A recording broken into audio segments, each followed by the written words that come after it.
pues de hoy tenemos esta mañana el segundo seminario de estas jornadas de teología de 2022 y siguiendo el esquema de fondo que planteamos para ellas, afrontamos hoy el tema de claves de transformación desde la espiritualidad ignaciana.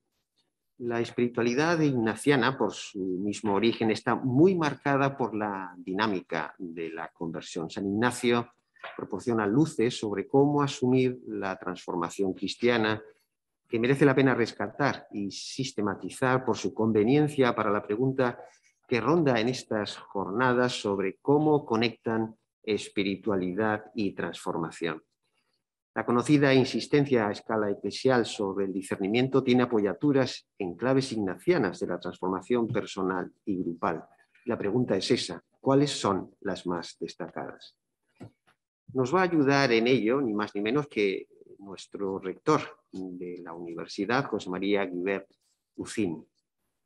Hay tres aspectos de su currículo que se combinan y que parecen formar una muy buena constelación de factores para la cuestión que nos está convocando esta mañana.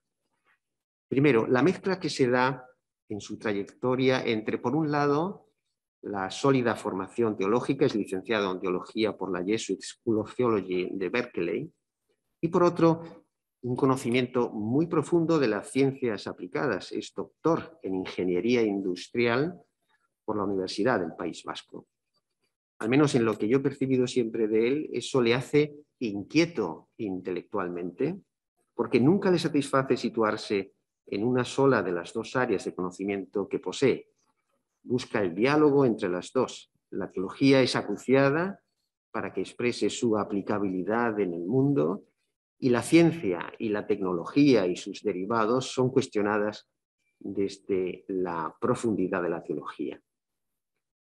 En segundo lugar, a su conocimiento universitario se une otro que tiene que ver con el organizativo y el de la alta gestión.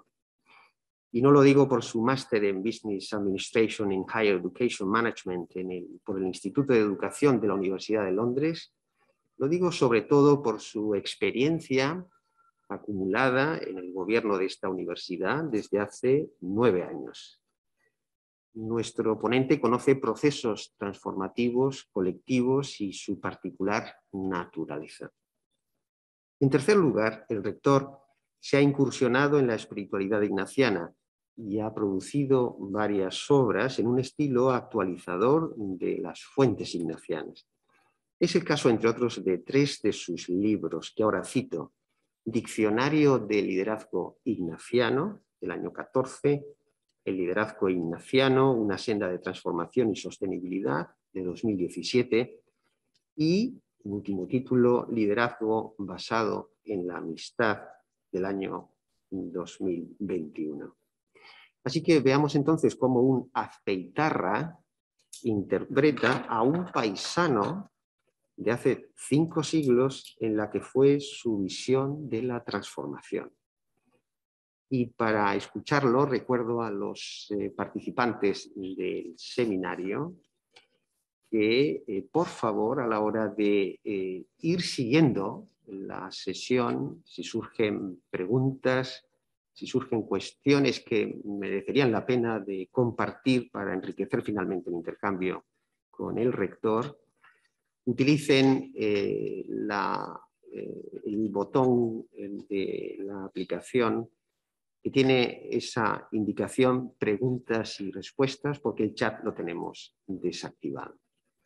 Pues sin más, damos paso a nuestro rector para que nos dé su visión ignaciana, claves de transformación desde la espiritualidad de San Ignacio.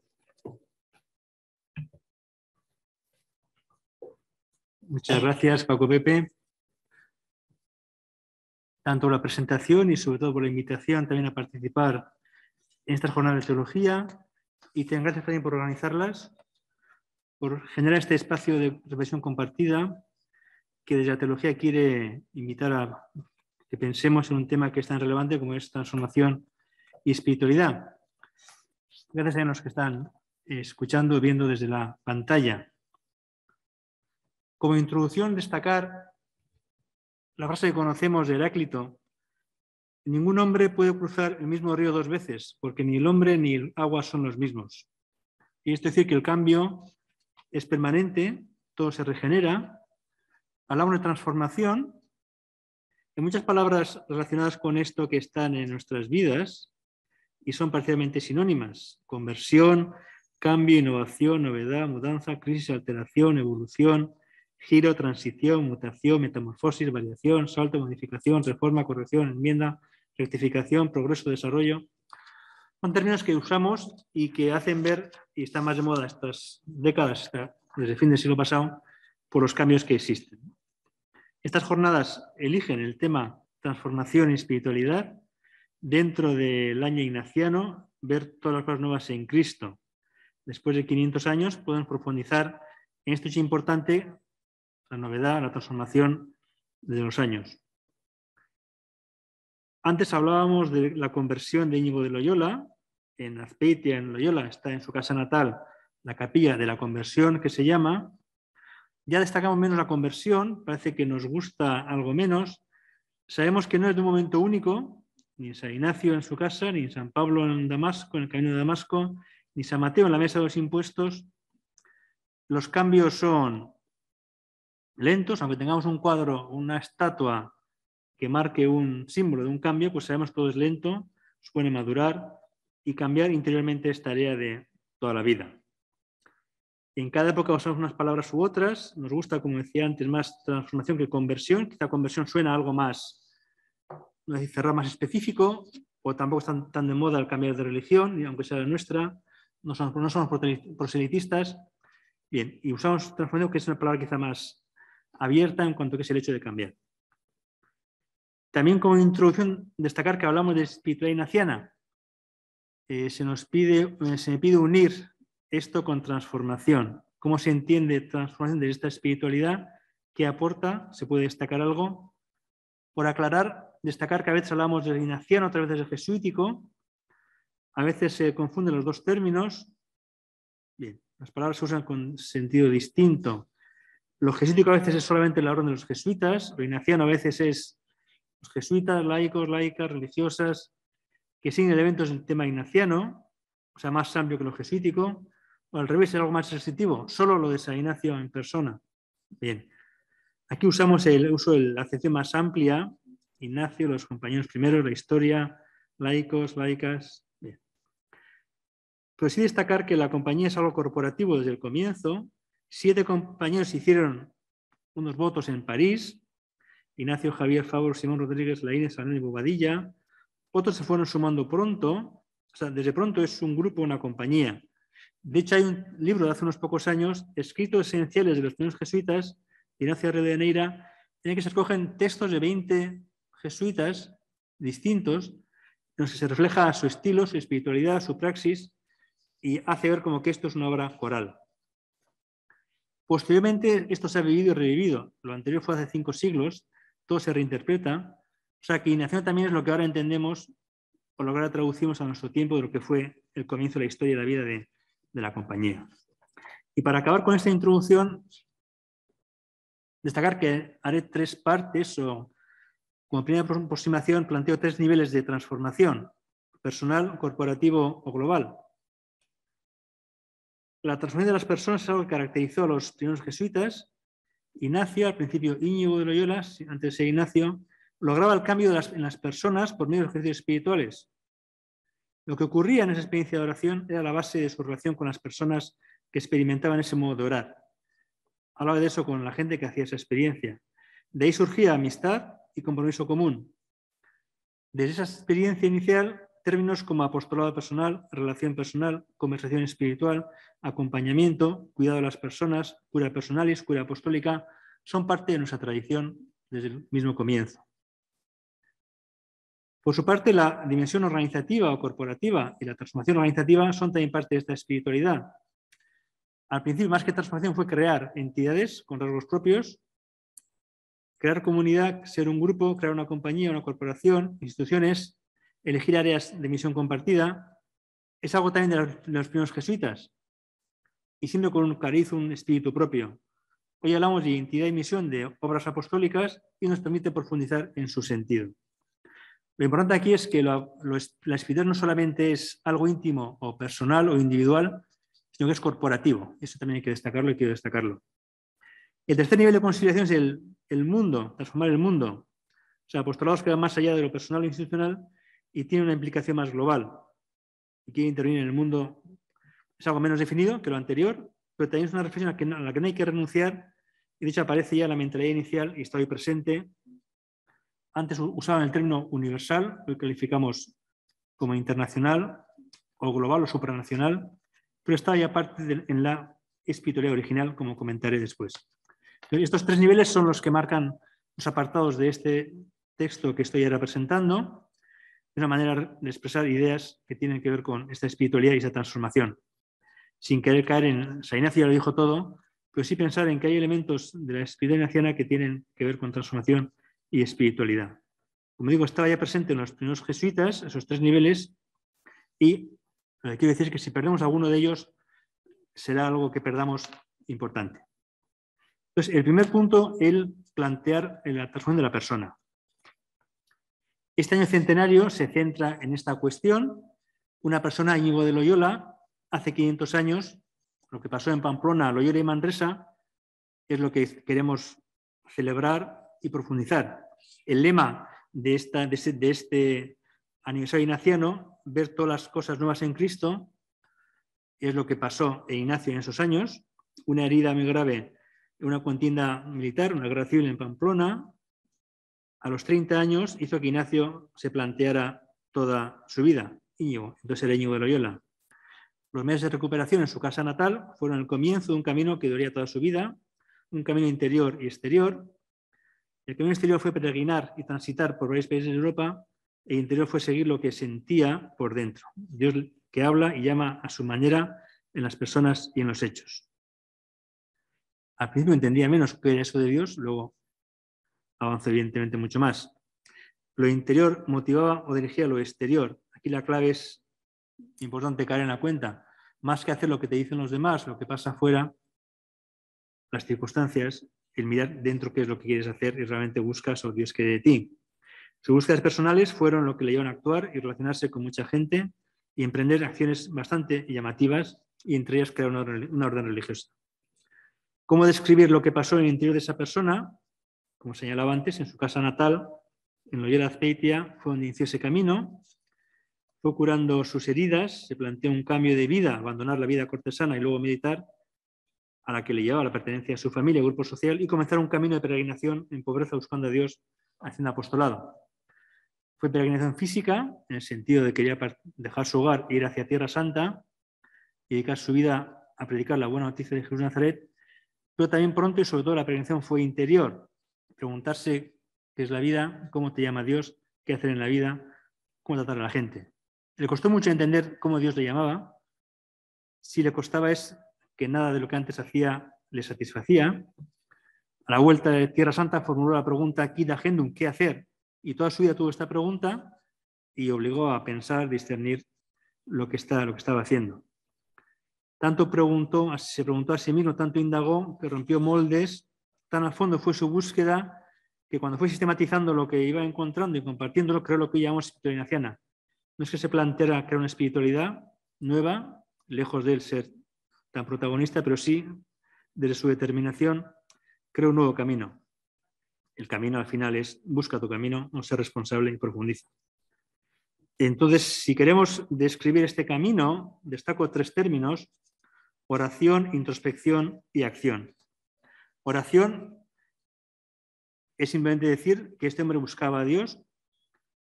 Haciendo esta lectura se puede decir que Dios actúa en él. Él fue intuyendo cómo es eso de buscar a Dios, depender de Dios, hacer su voluntad, entenderle, seguirle, pedirle, caminar hacia él, vivir de su amor, de su gracia, sentirle actuando con uno mismo, en la naturaleza, en otros. Esa dimensión teológica mística aparece en su vida y le mueve. Incluso hay una compañía de Jesús que creo que unos compañeros la entienden como un camino hacia Dios, Via Domini. El que luego sería un maestro en discernimiento espiritual al principio de su peregrinar, lo dice él, se veía como un novato torpe en estas artes, pero funcionaba con intuiciones, las seguía, contrastaba mucho, avanzaba con humildad y con su mente abierta aprendió. Además de oración también, en este estilo, podemos llamar la segunda dimensión introspección. es buscar a Dios con la lectura de sus estados de ánimo personales. Sentirse bien, animado, motivado, alegre, o sentirse seco, triste, hundido. Esto le hizo pensar. Comenzó en su estancia de Loyola, en ese tiempo de curación, tras la grave herida de Pamplona, a hacer introspección e intentar entender por qué le pasaba lo que le pasaba. De unos pensamientos quedaba alegre, de otros pensamientos, aunque al comienzo fueran divertidos, luego quedaba triste. Así que dedicar tiempo a investigar sobre esto le ayudó. De hecho, esto influyó en toda su vida.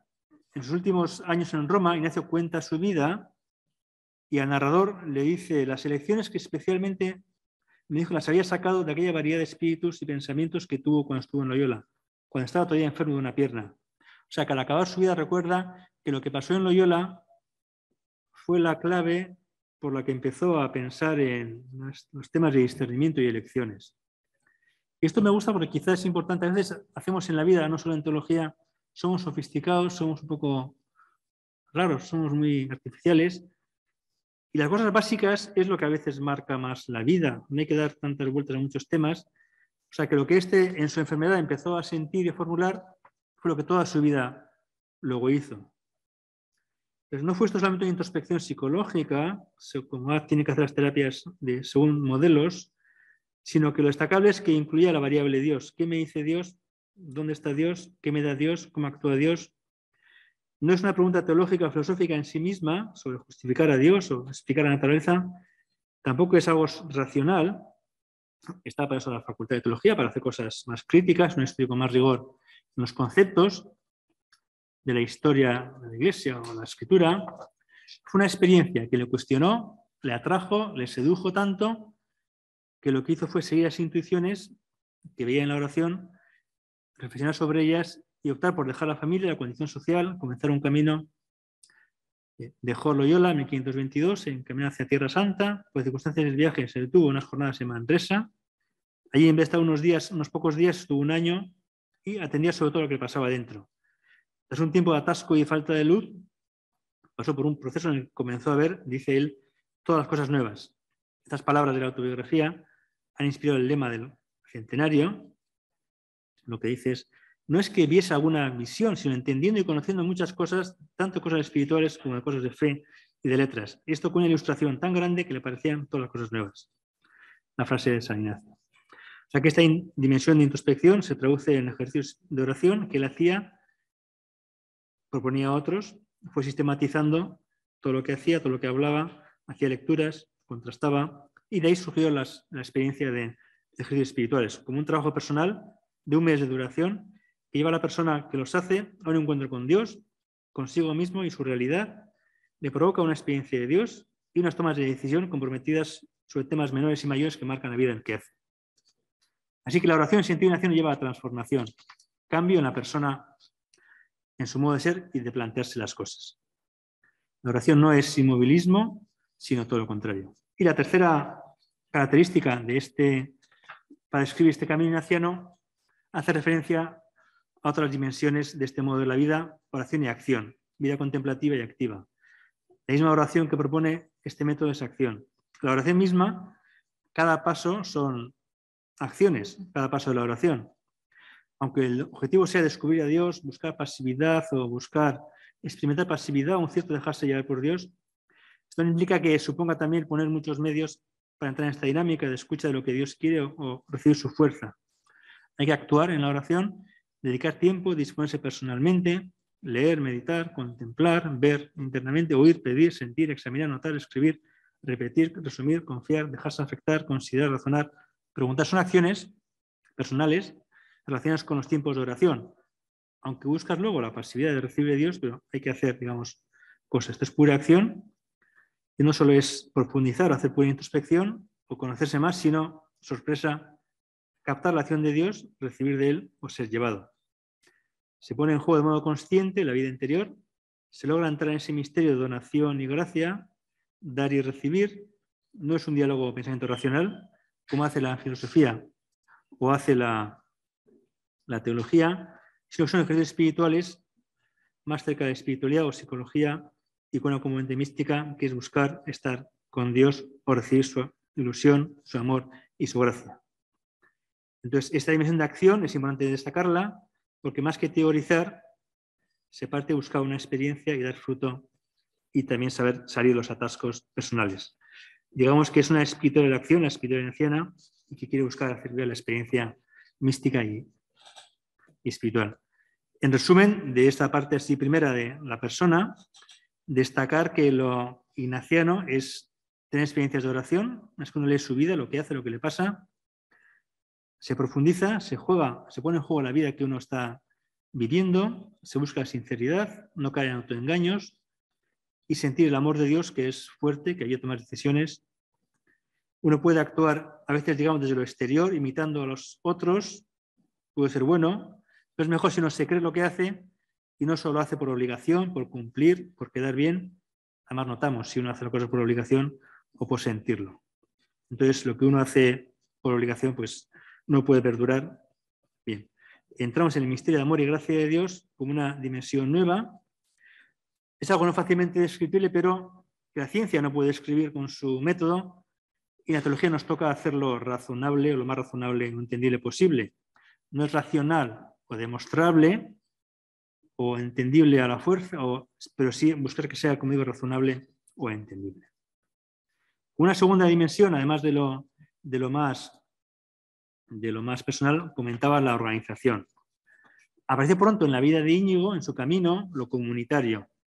Lo que al principio de su conversión fue personal, un ejercicio de búsqueda de sentido personal, salvación personal, autorrealización, tuvo pronto un correlato fuera de sí mismo, ayudar a otros, ayudar a las ánimas, compartir con otros lo que iba descubriendo, ayudar a otros en su camino. El verbo ayudar aparece pronto en ese estilo, incluso posteriormente en las Constituciones de la Compañía de Jesús, cuando se define el ministerio de educación, se dice del instruir en letras y en otros medios de ayudar a los próximos. Es decir, educar para ayudar, es el objetivo desde el comienzo de la compañía.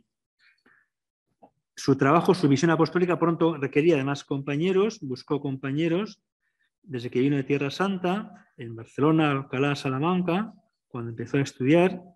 Lo que él veía que venía de Dios lo intuía también para otros y quería compañeros que compartieran esa misión, buscó hacer equipo. Tuvo al comienzo fracasos, más que éxitos, y en pocos años en París, donde llegó en 1521 y logró un grupo estable. Invirtió mucho en relación personal con sus compañeros iniciales, les ayudó en lo humano, en lo material, en lo económico, y también el despertar interior particular hacia una vida entregada a Dios.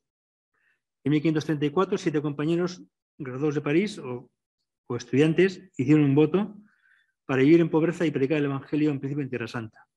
Ese primer equipo de amigos en el Señor termina en Roma, porque no pueden ir a Tierra Santa por una guerra que había entonces, y en la ciudad romana, una vez allí, se pone en manos del Papa y de obispos, ante el riesgo de ser dispersados y desaparecer, ya que eran enviados a sitios muy distintos y lejanos, deciden organizarse como entidad estable y nace así la Compañía de Jesús, que logró ser aprobada en 1540.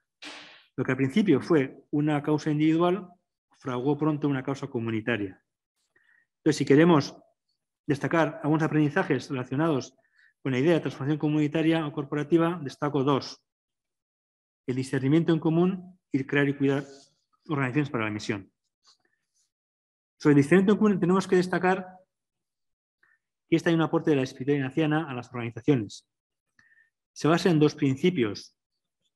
Podemos recordar que en la experiencia de los ejercicios espirituales se fomenta la práctica de discernir entre espíritus varios, el discernimiento, reglas para de alguna manera sentir y conocer las varias emociones que en el ánima se causan, las buenas para decir, las malas para lanzar, reglas para el mismo efecto con más discreción. Se proponen criterios para leer lo que le ocurre a uno y optar por lo bueno y rechazar lo malo.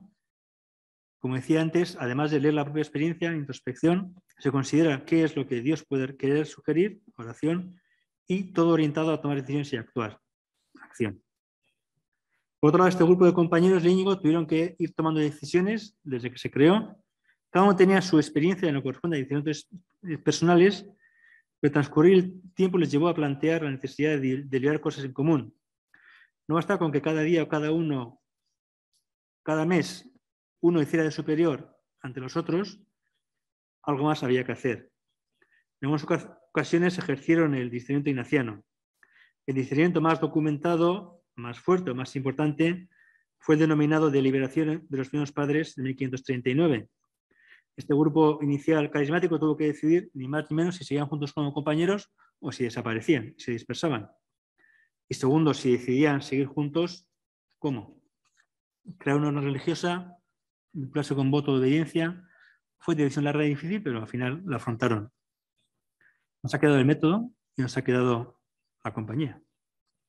Nos ha quedado como entonces una práctica que invita a varias cosas. Hay varios pasos en un proceso de discernimiento en común. Primero, plantearse en equipo con claridad qué se quiere discernir o decir o analizar. Esto es evidente, pero a veces no hay transparencia, no hay claridad por parte de los jefes, es decir, claramente qué se quiere hacer, qué hay que decidir, qué hay que discernir. Si no hay pregunta clara con información suficiente, no hay proceso que valga. En segundo lugar, cada persona que se vincula a ese proceso ha de analizar su situación personal y considerar si está dispuesto a participar.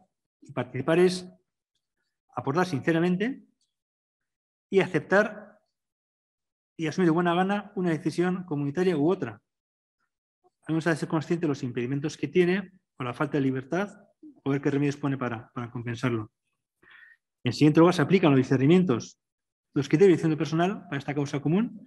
Cada uno analiza sus razones a favor y en contra, sus consolaciones, desolaciones ante cada propuesta, dónde ve o no a Dios, qué le deja más motivado, en paz, etc.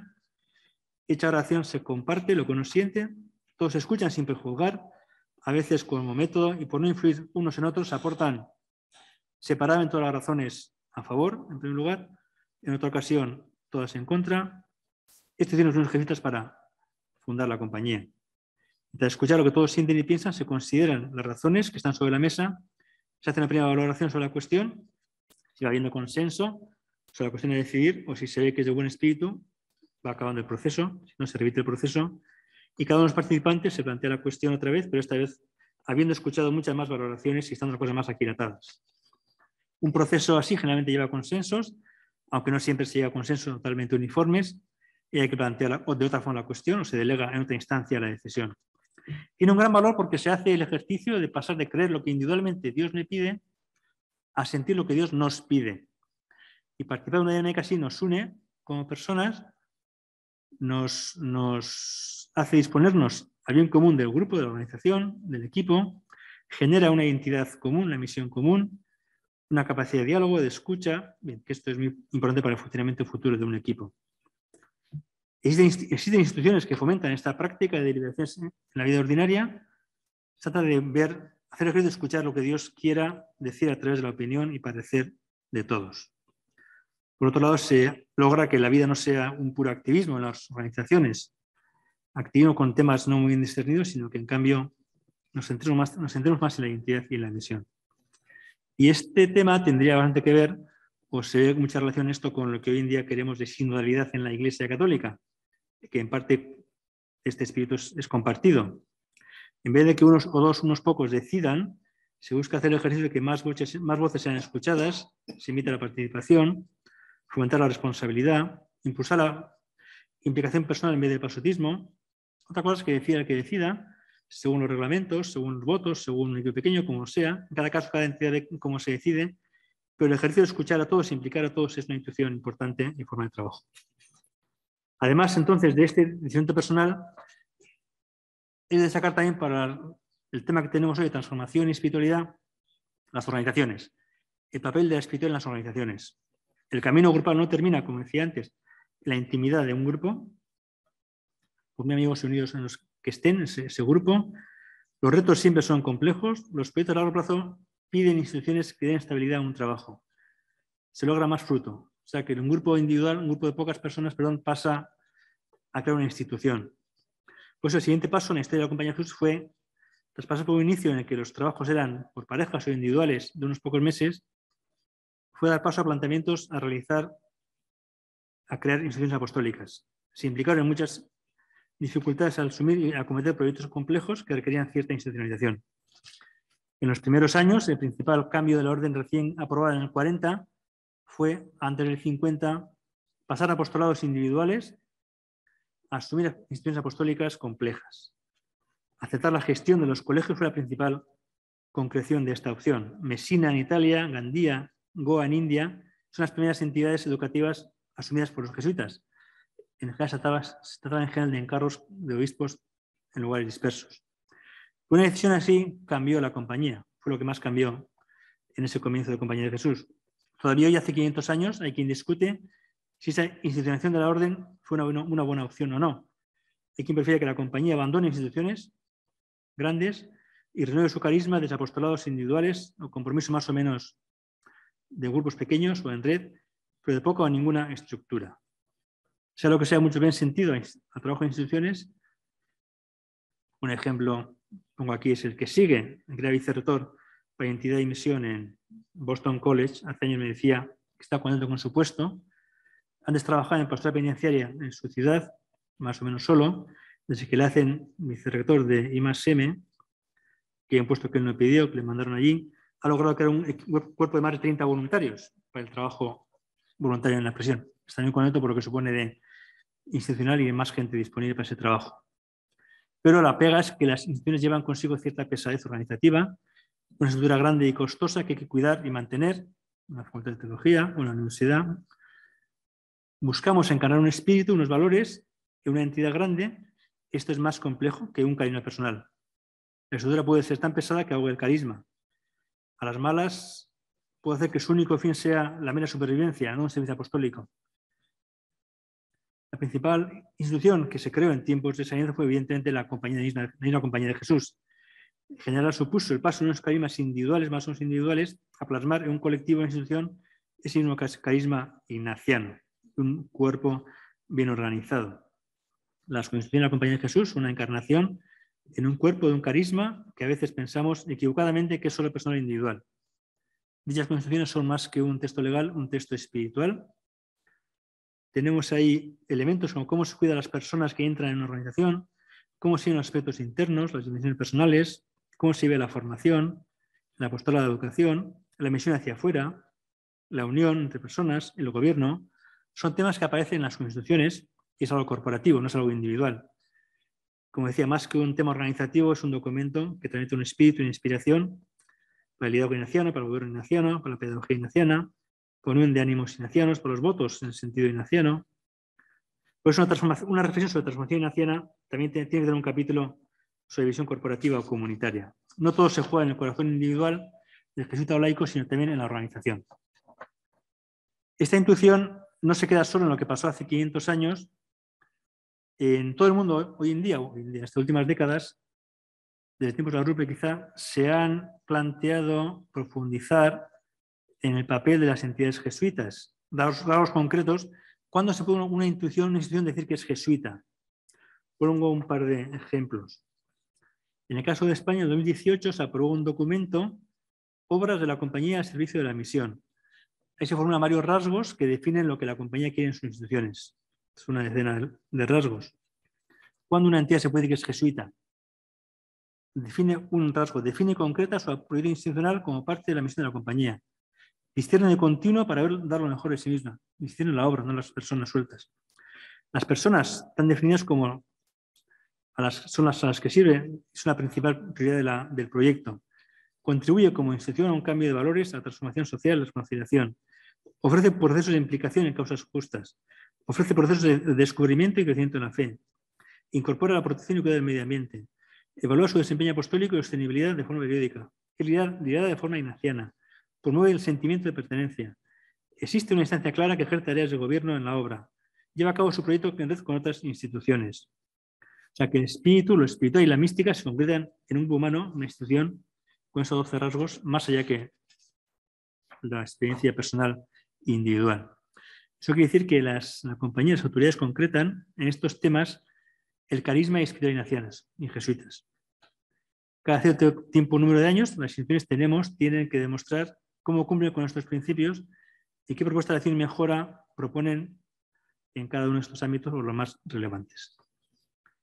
Además de expandir endógena para todas las entidades jesuitas, hay también algo parecido para áreas más definidas, los colegios jesuitas, las universidades jesuitas, entidades del sector social. Y tan solo aquí, para completar esto, también los rasgos que se han señalado hace poco para los colegios jesuitas, según un documento en Roma 2019. Hubo antes también otros documentos parecidos, pero la última versión es un documento que se llama Colegios jesuitas, una tradición viva en el siglo XXI. Un ejercicio continuo de discernimiento. Ahí se señala qué son los centros jesuitas, a qué se comprometen. Se comprometen a ser católicos, ofrecer formación profunda en la fe, en diálogo con otras religiones y visiones del mundo. Se comprometen a crear un ambiente seguro y saludable para todos. Se comprometen con la ciudadanía global, con el cuidado de la creación. Se comprometen con la justicia. Se comprometen con ser accesibles para todos, con la interculturalidad, con ser reto global al servicio de la misión, en la excelencia humana y con el aprendizaje de toda la vida. Entonces, un texto de este tipo permite que los colegios mejoren como colegios ignacianos y se transformen cada vez más de manera más definida. Entonces, como digo, esta parte termina diciendo que la conversión o transformación personal no es solamente un tema único, también ocurre con las único personal, también ocurre con las organizaciones. No basta crearlas y que funcionen solas, nada funciona automáticamente en la vida, todo al final tiene inercias que no son positivas, hay que cuidarlas, eso es transformarlas y en sentido de mejora continua. El sentido en común o criterios o organizaciones que se buscan son ayudas para mantener esa identidad corporativa. Como digo, esta cuestión es también corporativa, no solamente individual. Desde el comienzo de la compañía se implican instituciones y pues se entiende que se hace un mejor servicio a la Iglesia y a la sociedad. Bien, ya he puesto las dos primeras dimensiones, la persona, las organizaciones, y ahora paso al tercer nivel que comentaba, transformar el mundo. Evidentemente lo hacemos con personas y organizaciones, pero hay que destacar que también hay que tener en cuenta la dimensión global en la mentalidad ignaciana. Ese tercer ámbito o nivel, global o internacional, está, como digo, también desde los comienzos, como voy a comentar ahora, y hace referencia a que esta dimensión está presente y está también presente ahora entre nosotros. Simplemente lo global se encarna en lo local, en lo concreto, y se nos pide a la vez una visión global. El primer punto aquí que destacaría es el señalar la misión universal. En los textos de origen de la compañía está esta dimensión, digamos, global de la espiritualidad. No es una moda, algo que sea de nuestra época, sino que está desde el mismo comienzo. Y cito algunos textos de los ejercicios o de las constituciones. Como ponía antes, los ejercicios son una práctica personal, pero hay que destacar que incluyen una visión global. Pongo 5 ejemplos de contemplaciones o meditaciones clásicas en las que aparece el mundo entero para ser considerado. La contemplación de la encarnación pide considerar cómo Dios mira al mundo entero antes de decidirse venir al mundo en la persona de Jesús como hijo de María. Las 3 personas divinas miraban toda la planicie de redondez de todo el mundo llena de hombres. Ver la grande capacidad de redondez del mundo en la cual están tan diversas gentes. O sea que en la oración personal se pide ver todo el mundo. En la oración que se llama llamada del rey, que imita a considerar cómo Jesús llama, también dice que mires cómo Jesús mira a todo el mundo y que captemos todos la visión global a la hora de mi planteamiento particular, decisión o respuesta a esa llamada. Hay expresiones clásicas, Rey eterno, Señor universal, teniendo delante todo el universo mundo, mi voluntad es conquistar todo el mundo.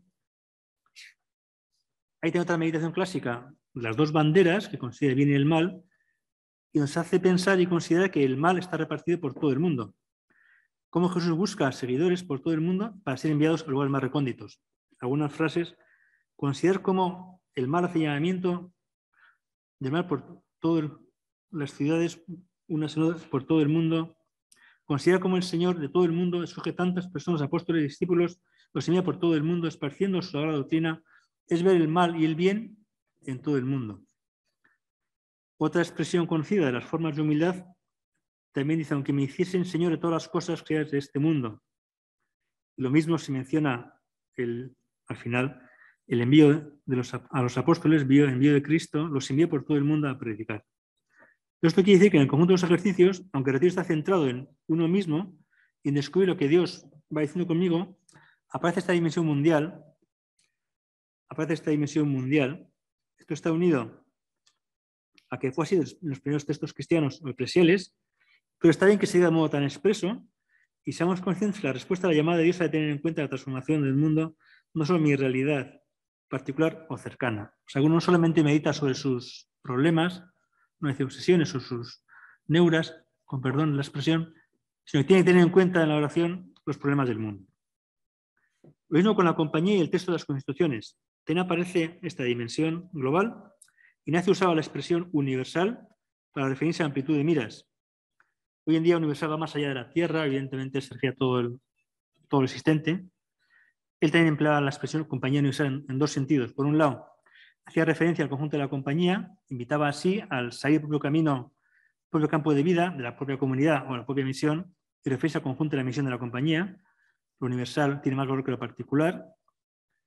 Y también compañía universal se refiere a, como digo, más allá de lo que son los servicios centrales, también al mundo entero. Entonces, destaca el reparto, la dispersión de jesuitas en lugar de todo el mundo. A los estudiantes jesuitas se les pide que tengan en cuenta que su campo de acción puede ser en cualquier lugar del mundo. Asimismo, porque se hallen más dispuestos para hacer lo mismo cuando les fuere mandado, les fuere conveniente o necesario, discurriendo por unas partes y por otras del mundo. O sea, se pide disponibilidad para ir a cualquier lugar del mundo. Leo otra frase. Debemos ser preparados conforme a nuestra profesión y modo de proceder para discurrir por unas partes y por otras del mundo. Bien. Se pide esa disponibilidad. Nuestra vocación es para discurrir y hacer vida en cualquier parte del mundo. Nos espera más servicio de Dios y ayuda a las ánimas. Objeto de esta compañía, discurriendo por unas partes y por otras del mundo, por mandato sumo vicario, el Señor. Incluso las personas de esta compañía deben estar cada hora preparadas para discurrir por unas partes y otras del mundo, a donde fueren enviados por el sumo pontífice de sus superiores. Cada hora tenemos que estar dispuestos a, según el papel, lo que dicen las constituciones. Y dicen, no entienden la compañía para algún lugar particular, sino para ser esparcida por el mundo. O sea, tampoco la compañía es de ningún sitio, sino es según lo que diga el Espíritu. El cuarto voto, como intención, era para ser esparcidos por varias partes del mundo. Cuarto voto que se hacía el Papa sobre misiones, sobre todo. Ir donde más fruto espiritual se esperaba y pasar de una parte a otra, buscando la mayor gloria de Dios y ayuda a las ánimas. Bien. Servicio en todo el mundo, lo que aparece desde el comienzo en la compañía. Esto genera dispersión. ¿Qué es que hay que hacer con tanta dispersión? Pues cuidar la unidad. Cuanto más difícil es unirse los miembros de esta congregación con su cabeza y entre sí, pues están esparcidos en diversas partes del mundo entre fieles y entre infieles, tanto más se deben buscar ayudas para ello. O sea que la dispersión genera problemas y hay que compensarlo. Aquí esa dimensión global aparece el bien universal de la compañía, en lo que toca al universal cuerpo de la compañía, teniendo siempre ante los ojos el fin nuestro de mayor bien universal, deseando el bien mayor o más universal de la compañía, mayor servicio divino y bien universal, mirando siempre el mayor servicio divino y bien universal. Se une casi lo divino con lo universal, porque el bien cuanto más universal es más divino. Eso ya es interesante. Que la caridad particular no perjudique a la universal, o sea, que se prefiere lo universal a lo particular como expresión a la hora de elegir ministerios en la compañía. Última cita de este tipo, se puede resaltar que esa visión global se traduce también en amplitud de miras, amor universal, es entre autoridades y agentes globales. Hay una frase solidaridad con la compañía que dice que no haya ni se sienta en la compañía parcialidad a una parte ni a otra entre los príncipes o señores cristianos, antes un amor universal que roce a todas partes, aunque entre sí sean contrarias en el Señor nuestro. O sea, nuestra relación con agentes externos, amor universal, aunque sean contrarios. Un segundo punto, además de destacar esta misión universal, es la dimensión de redes o de colaboración, que está relacionada con la anterior. Para transformar la realidad global, o más allá de nuestros deseos o nuestra intimidad, nació la compañía como una entidad supranacional, siempre queriendo atender una misión conjunta. Hay campos de acción distintos, pastoral, educativo, social, cultural, que usan complementarse. Así que la misión se lleva a cabo en muchos países, pero se busca un espíritu de colaboración en redes y plataformas regionales o transnacionales. Más allá de las redes físicas o de distancias en kilómetros, miles de kilómetros, están redes locales en apostolados distintos. O sea que la colaboración es también parte de esa transformar el mundo. No solamente temas lejos de donde está uno, sino los enfoques distintos, intersectoriales o con distintas mentalidades y acercamientos a problemas comunes, pero con distintos campos de acción, como digo, unir lo pastoral con lo educativo, con lo social, con lo cultural. Estos años, el principal hito reciente de renovar el espíritu desde una misión compartida ha sido el ejercicio de discernir unas preferencias apostólicas para toda la compañía para 10 años. Lo que ha hecho la compañía estos últimos años ha sido plantear cuatro preferencias que son mostrar el camino hacia Dios mediante los oficios espirituales y el discernimiento, caminar junto a los pobres, descartados del mundo, los vulnerados, en su dignidad, en una misión de reconciliación y justicia, acompañar a los jóvenes en la creación de la casa de un futuro esperanzador y colaborar con el cuidado de la casa común. Estas 4 grandes orientaciones o flechas, Dios, los pobres, los jóvenes o la casa común, pues quieren orientar en estos 10 años mucho del trabajo que hacemos o a poder ser todo, claro. Ofrecen un horizonte y un punto de referencia para toda la compañía. No son áreas nuevas de misión, sino que pide que se encarnen estos grandes principios en todos los servicios apostólicos. Y curiosamente se ha recuperado aquí el término clásico jesuita universal para denominar esta iniciativa, estas 4 iniciativas. Se llama Preferencias Apostólicas Universales de la Compañía de Jesús 2019-2029. La palabra que usaba San Ignacio, universales, aparece en este texto de hace 2 años. Hay aquí un campo de colaboración y de trabajo en red que ya estamos llevando a cabo. Y como comentario final a esta parte de globalidad o dimensión global de transformar el mundo, pues recordar que está presente en el mundo ignaciano. Los primeros tuvieron la valentía llamativamente de plantearse para sí este espíritu global. Claro, Ignaciano nació de un grupo de jóvenes sacerdotes letrados de diversas provincias y reinos, y pronto buscaron desde Roma a tener realidades de Oriente y Occidente. Fueron enviados por el Papa o reyes a Oriente y a Occidente, lo que era América o lo que sería India. Después, entonces, sin dejar la importancia de lo local o la encarnación, que es donde se concreta la identidad de misión, la realidad universal nos da una visión y una perspectiva que enriquece lo que hacemos y vivimos. La comunidad en sentido amplio es la humanidad, de ella partimos y a ella respondemos. O sea que la compañía piensa cada X años su misión, repiensa, adecua su autocomprensión a los tiempos. ¿Cuáles son los grandes términos, las grandes palabras que recogen lo esencial de la misión? Son muy pocas. Fe, justicia, diálogo interreligioso, inculturación, reconciliación, ecología. Entonces, parte de nuestra espiritualidad es adaptar a cada una de estas realidades a lugares y culturas y ver el modo de transformar el mundo desde las instituciones y desde las personas. Bien, voy ya entonces terminando y comento tras un trago de agua, creo que me merezco, ¿no, señor decano? ¿Sí? He buscado en este texto explicar, situar elementos de la espiritualidad ignaciana en su contexto histórico, buscando con esa clave de transformación, releer esa espiritualidad. Añado unas conclusiones. He hecho un relato, no es una teología narrativa, no he hecho algo muy conceptual, no es una afirmación genérica, sino he contado una historia.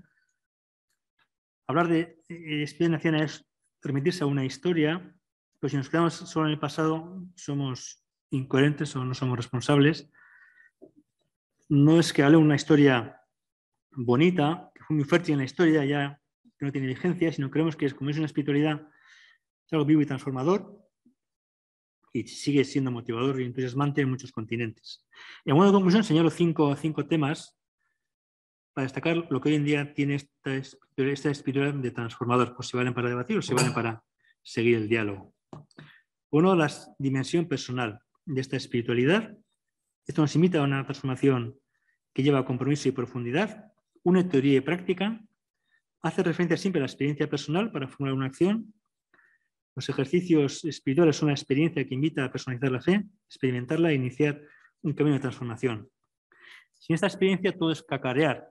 Si no sentimos el amor de Dios, repetimos tópicos que hacen otros, entonces hay que buscar la manera en que cada uno a su nivel profundicemos siempre en una experiencia que se podemos decir personal.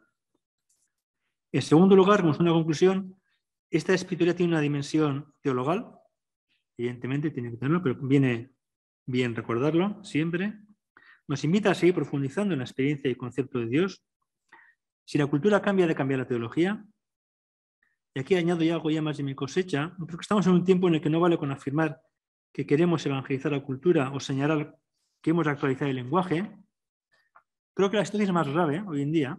Hay que cambiar la teología. La cultura ha cambiado. Si no, seguiremos utilizando formulaciones caducas que no ayudan a la vida. Y si no ayudan, no se usan. La tentación será reducir la espiritualidad de la teología o acción apostólica a acción social, educativa, humanista, y sea esa cada vez mayor tentación. No es que eso sea malo, eso es la concreción muchas veces de la opción apostólica, pero si no hay formaciones religiosas que ayuden, perdemos mucho de la capacidad transformadora. Así que si la teología no cambia y se encarna, si la cultura cambia, como digo, me parece que hay un tema aquí serio. Tercero, la espiritualidad naciana tiene una dimensión social. Es muchas veces uno de los primeros signos o gestos de los conversos, dejar los bienes, acercarse a los pobres. Eso hay que profundizar más. Esto va unido a tener la variable justicia social como pregunta permanente en todos los planteamientos. Más aún, en esta dimensión social, en sentido más amplio, hay una apertura a las culturas, a las formas de pensar. Es una dimensión misionera que quiere afectar todo lo que hay y transformarlo según las intuiciones que decimos nos sugiere el Evangelio. Son cuestiones importantes que trascienden a lo personal. Esto es complejo porque todos tenemos nuestras ideologías, nuestros modos de pensar en política, en temas sociales. No hay que confundir lo político, las ideas, la ideología con la teología o con lo espiritual, pero ahí está metido. La teología de liberación consiguió que entrara más lo social en la teología. Bueno, pues esa dimensión social tiene que estar siempre presente también en la espiritualidad. Un cuarto punto a destacar con todo lo que he dicho es la dimensión comunitaria, la amistad entre primeros compañeros jesuitas, la amistad como parte de la relación humana, de la vida en común, incluso del liderazgo, es parte de este carisma. San Francisco Javier escribía, lo nuestro es una compañía de amor, no compañía de rigor. O sea que si usaban los primeros jesuitas la palabra compañía de amor, amistad, es que algo hay que igual a veces lo perdemos. Bueno, pues no es cosa de encerrarse en intimidades humanas, sino de abrirse a la generosidad, a compartir, a darte, a dejar que otros decidan por ti. Y transformar los grupos humanos, comunidades e instituciones es parte de este carisma. O sea que esa visión de comunidad o de amistad está en parte de esta espiritualidad. Y por último, lo que he mencionado ya, la visión ignaciana es a la vez local y global. Aunque sea atópico, es importante. Las distintas encarnaciones de la acción, digamos, ignaciana, han llevado a servicios a personas y culturas concretas y a la vez a pensamientos y propuestas globales. Y transformar el mundo implica tener en cuenta las dos dimensiones. No olvidar lo cercano y las personas, lo concreto, ni abandonar las visiones de conjunto. Sabemos, el padre Rupe hace 40 o 50 años hablaba de encarnación, de inculturación, lo que venía en un contexto en el que todo era romano occidental, entonces pedía que todo se encarne. Y luego el padre Nicolás hablaba de universalizar, no caer en demasiada inculturación. O sea, los extremos son que todos aprenden inglés y nada de euskera. Como digo, lo local y lo global es un tema que está ahí, estuvo desde el comienzo en la compañía, ha habido ejemplos de encarnarse en muchísimas culturas y nos toca saber lidiar con las dos dimensiones. Así que hasta aquí esta reflexión por mi parte y gracias por vuestra atención. Si habéis tenido paciencia para escucharla, vosotros. Muy bien. Pues muchas gracias, José María, por esta reflexión que has compartido. Estaba pensando mientras te escuchaba que bueno, es un atrevimiento por parte, en este caso, de una facultad pedirle al rector que participe en unas jornadas de manera que lleve una de las ponencias de los seminarios que tenemos previstos para ellas, pensando especialmente en la agenda de responsabilidades que tienes en el día a día. Entonces, quisiera agradecerte nuevamente ese gesto yo creo que de mucha generosidad para nosotros. Escuchándote, realmente me parece que hay algo fundamental que percibo en el aporte y que me parece que es un enriquecimiento para las jornadas, y es ver cómo una persona en alta gestión está muy preocupada por inyectar espiritualidad con capacidad transformativa en esa misma gestión. Es como provocar ese abrazo entre lo espiritual y lo organizacional de una forma que finalmente se produzca una transformación como la deseamos. Realmente eso me parece como muy notable. Y en segundo lugar, también agradecerte el que desde justamente esa perspectiva de la alta gestión nos hayas planteado un paisaje tan completo de los dinamismos sucesivos y complementarios que pide la transformación, hasta llegar a establecer un encadenamiento como de niveles en el que finalmente nos ha llamado la atención sobre el aspecto más universal, que es tan propiamente jesuítico. Vamos a dar paso entonces a partir de ahora a una primera, no réplica, sino, bueno, ánimo para el diálogo con nuestro rector, quien asume ahora la responsabilidad de esa réplica, Xavier Quinzá Lleó, jesuita desde 1983. Es licenciado en Filosofía y Ciencias de la Educación por la Universidad Complutense de Madrid. Es doctor en Teología por la Universidad de Comillas. Y ha sido profesor en ella de materias como la teología contextual, entre otras cosas. Ha ejercido la docencia como profesor invitado en la Universidad Pontificia de Salamanca y en el Instituto Latinoamericano de Estudios Sociales de Santiago de Chile. Pero a Xavier se le conoce fuera del ámbito académico muy especialmente por sus numerosos cursos y conferencias sobre temas espirituales y pastorales. Yo diría que es un indagador de la cultura y busca en ella costuras con la teología de una forma o de otra. Signos de los tiempos, semiótica y lenguaje religioso, contextos culturales y experiencia espiritual, mistagogía del deseo. Bueno, son espacios de reflexión escrita y articulada públicamente, como digo, en muchas intervenciones y conferencias. Para muestra un botón, Ordenar el caos interior, una propuesta espiritual, un libro del 2011 que aconsejo especialmente. Pues Xavier, tienes la oportunidad de dialogar con nuestro rector.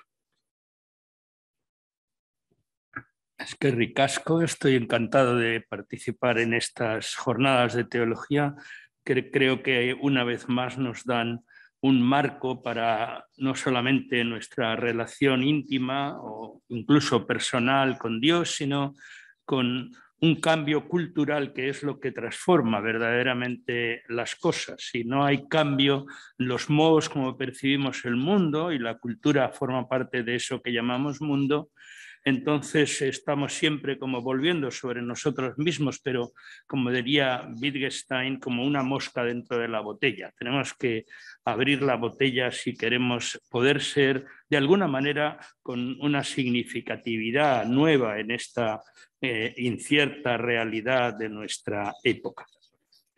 José María para mí ha sido, bueno, me pidió que le presentara el libro sobre Francisco Javier como camino de discernimiento, y ahora estoy aquí de nuevo opinando sobre otro escrito que me parece verdaderamente muy importante y muy clave. Lo primero es porque las dimensiones de lo interior, de lo grupal o de lo comunitario y luego de lo global, creo que recoge muy bien la síntesis, o una síntesis que a mí me ha parecido muy lograda en la espiritualidad. Con frecuencia, cuando hablamos de espiritualidad de la Compañía de Jesús, nos referimos solo a ejercicios o al texto que llamamos autobiográfico de Ignacio de sus primeros tiempos, pero desconocemos que la espiritualidad continúa en toda ese monumento que supone las constituciones de la compañía y las primeras misiones de la compañía. Por lo tanto, si queremos acercarnos a la espiritualidad ignaciana, nos tenemos que referir inevitablemente a estos tres niveles de los que nos hablaba José María, tanto la transformación personal como la organización que genera esa transformación y desde luego la misión o la transformación del mundo. Me acordaba yo de una presentación y un artículo interesante de un compañero mío en el centenario de Francisco de Borja, que él organizó su reflexión sobre esta doble idea. Decía gobierno del alma y gobierno del mundo. como queriendo resaltar hasta qué punto la espiritualidad de la compañía no se queda solamente en el gobierno del alma, el discernimiento personal o la búsqueda de lo que Dios quiere para mi vida, sino que se tiene que abrir necesariamente, y que en el caso de Borja era un hombre que realmente primero había estado gobernando el mundo y luego tuvo que aprender a gobernar su alma con el apoyo de Ignacio de Loyola. Pero esa dimensión social o política de la interioridad que últimamente Anthony Giddens, por ejemplo, está subrayando, lo individual tiene una dimensión que es política, lo más interno, lo más personal, incluso la sexualidad, las relaciones amorosas, tienen una dimensión que inevitablemente nos conduce a formas culturales y últimamente, si queremos transformar, pues entonces tendremos que entrar a esas formas culturales. Voy a hacer pequeña referencia a los 3 bloques o claves que nos ha presentado el ponente. En primer lugar, la transformación en la persona, que creo que nos insiste y nos podemos también preguntar en qué medida. Bueno, la experiencia de ejercicios es una intensa comunicación, es una situación de interlocución entre el que los da y los recibe y últimamente entre el que los hace y Dios. Y por eso me parece a mí que ese don de presencia de lo misterioso, vital, que emerge en nosotros, pero que no nos pertenece, que hacemos una experiencia en el fondo más pasiva que activa, pero que nos va a abrir a una posibilidad nueva en la línea de transformación de Ignacio de Loyola. Un código nuevo que desde la experiencia interior se plantea sobre toda la realidad, no solo la propia vida del que lo hace, sino también de las relaciones que establece con los demás y sobre todo con el mundo. Esa clave que informa de qué manera Dios habla y le podemos escuchar y por lo tanto nos plantea preguntas. Los ejercicios, dice Roland Barthes, que son el texto del interrogante, de las preguntas, ¿qué tengo que hacer? Al final esa es la clave. Pero eso está en un contexto espiritual de proximidad. Y lo de situarse en la proximidad o en la interioridad, en lo más íntimo de lo íntimo, pues supone fundamentalmente que nos apoyamos en un mundo que inspira confianza. Y por lo tanto, la experiencia de ejercicio es una experiencia de reconciliación de muchas variables personales, porque hay una experiencia de la gracia, de lo dado, de lo regalado por parte de Dios, una cualidad de cercanía a la fuente. Es en eso más íntimo de lo íntimo que diría San Agustín. Claro, yo creo que ahí ese carácter altamente personal de la comunicación, a mi modo de entender, comunicación con Dios, pero también con el que te acompaña o te da los ejercicios, abre a la otra segunda dimensión. Yo tengo para mí que las 3 fases o niveles o bloques están ensamblados. No podemos llegar a la segunda perdiendo la primera, sino que la primera es la que da capacidad de seguir comunicándonos desde la experiencia de que a Dios se le escucha, de que a Dios yo lo he escuchado, ¿no? Yo he visto las cosas nuevas. Entonces, eso me parece como enormemente importante. Claro, justamente porque lo que exige o requiere esa experiencia es una intensificación constante de la comunicación. Eso es la oración ignaciana. En todas las cosas, tener la capacidad de saber que estoy conectado con la fuente y que, por lo tanto, estoy en proceso de comunicación. Comunicación, lógicamente, con Dios, con el otro, con el mundo. Desde este punto de vista, el segundo bloque no abandona la experiencia comunicativa del primero, sino que la verifica precisamente en relación a los demás. Esa necesidad de responder a los interrogantes y de alguna manera a las emociones, sentir y conocer qué pasa en mi alma, me va a llevar a descubrir qué vivencias se convierten en acciones porque no es solamente una cuestión personal, sino que constantemente va prolongando esa experiencia de la comunicabilidad. El medio es un sujeto único y plural. La experiencia discernida arranca de uno mismo, pero evidentemente narra un relato capaz de ensamblar unas variedades mucho mayores, pero que todas vienen de la misma fuente. Por lo tanto, no se trata de concordar opiniones diversas, que cada cual surja de lo suyo, sino que estamos seguros de que estamos tocando o estamos fundamentalmente sintiendo y conociendo lo que Dios causa en el alma de cada uno de nosotros. Lo común del discernimiento, en el segundo bloque, es que no se establece concordando partes de un todo, sino resaltando el fondo original, el carácter original que cada parte tiene. Todo está en cada parte. La totalidad está en el fragmento, como nuestro von Balthasar nos dejó bien claro. Claro, ese bajar a la comunicación genera comunidad, genera narración y por lo tanto experiencia compartida de ese misterio de mayor intimidad. Es una experiencia de intimidad compartida en la búsqueda de la verdad común. Y por lo tanto el discernimiento en común no es más que poner esas mismas mociones que vamos experimentando, y eso nos permite explorar el mundo dos veces, desde tal como yo lo he vivido y luego proyectado, porque seguramente en el discernimiento en común hay otras cosas que yo no he percibido y que también son un mensaje de Dios para mí. Eso, explorar el mundo dos veces, desde los propios ojos y desde los ojos de los que han hecho esa experiencia, pero son evidentemente diferentes a lo que yo pienso.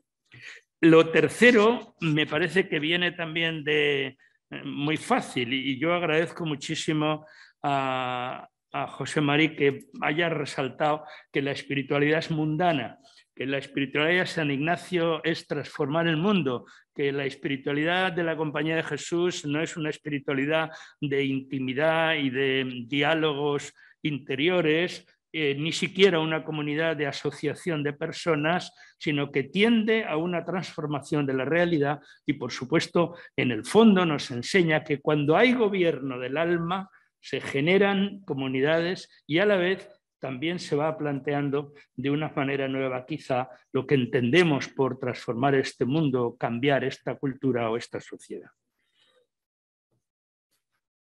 Es decir, no hay muchas preguntas, ya soy consciente, pero yo quería subrayar esas conexiones que no son tres partes, sino solo una. Antes de que José Mari nos reaccione un poco a los comentarios de Xavier, avisar a los participantes que si ya en algún momento tienen deseo de alguna pregunta, formulen esa pregunta en la aplicación, en ese botón que indica preguntas y respuestas. Estaré atento a esas preguntas y en su momento las podremos tratar si el tiempo nos lo permite. Así que, José María. Gracias. Gracias, Xavier. Paco también, lo que has comentado de Paco también.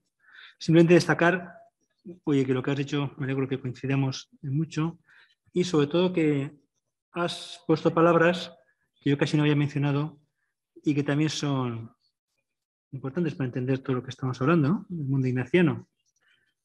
Has hablado de cultura, y eso está ahí como elemento mundano, elemento de la vida real. Nos toca entendernos, entender siempre que hay de evangélico.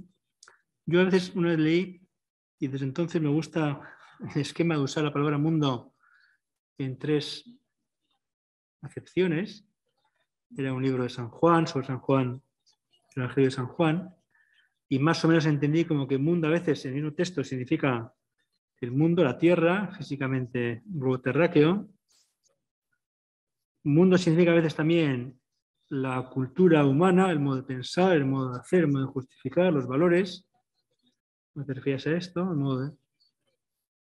Y mundo significa esto segundo, pero en lo negativo, lo mundano, lo que hay de humano, pero que está mal. O sea que el término mundo tiene varios usos, como todos los términos, ¿no? Pero sí destacas como que la cultura está ahí. Entonces, aquí yo creo que cuando intento sacar de lo espiritual, íntimo, personal, hacia organizaciones y hacia el mundo, es porque a veces si no nos refugiamos, o sea que a veces no es que parece que lo tienen claro los primeros jesuitas, a veces todo se idealiza y esas cosas, ¿no? Pues si no hay esa integración entre la vida apostólica y la vida personal, individual y la vida social, acabamos escondiéndonos y quedando un poco anticuados y quedando un poco regodeando una dimensión no otras, y entonces no somos útiles para la transformación social, me parece a mí, ¿no? Hablaste de comunicación, yo no uso la palabra, porque ciertamente es clave desde los orígenes, está siempre ahí, o sea, claramente está bien la palabra comunicación con Dios o con el que te acompaña en ejercicios o entre nosotros. Has destacado la relación entre las partes, de mis 3 partes, yo he dicho casi, no voy a decir que eran distintas, separadas, pero tú has destacado más que me ha gustado la relación entre las 3 dimensiones, los 3 bloques que he comentado aquí. Y también en el tema en común, pues ver el mundo con otros ojos o ver el mundo con más ojos que el propio, ¿no? Está bien las imágenes que has utilizado, ¿no? Yo recordaba que en ese tema, una vez leí también que el padre Rupe, cuando le hicieron general al comienzo, uno decía como que cómo llevar la compañía, pues que le costaba, que no valía la pura obediencia y que obedezca a la gente, que obedezca y ya está, que no valía la pura obediencia. Entonces empecé a investigar, fue un instituto de espiritualidad que habían todos en Roma, no encontró mucho y le dieron una referencia a las deliberaciones en común del año 1539 y de ahí empezó a escribir sobre el diccionario en común.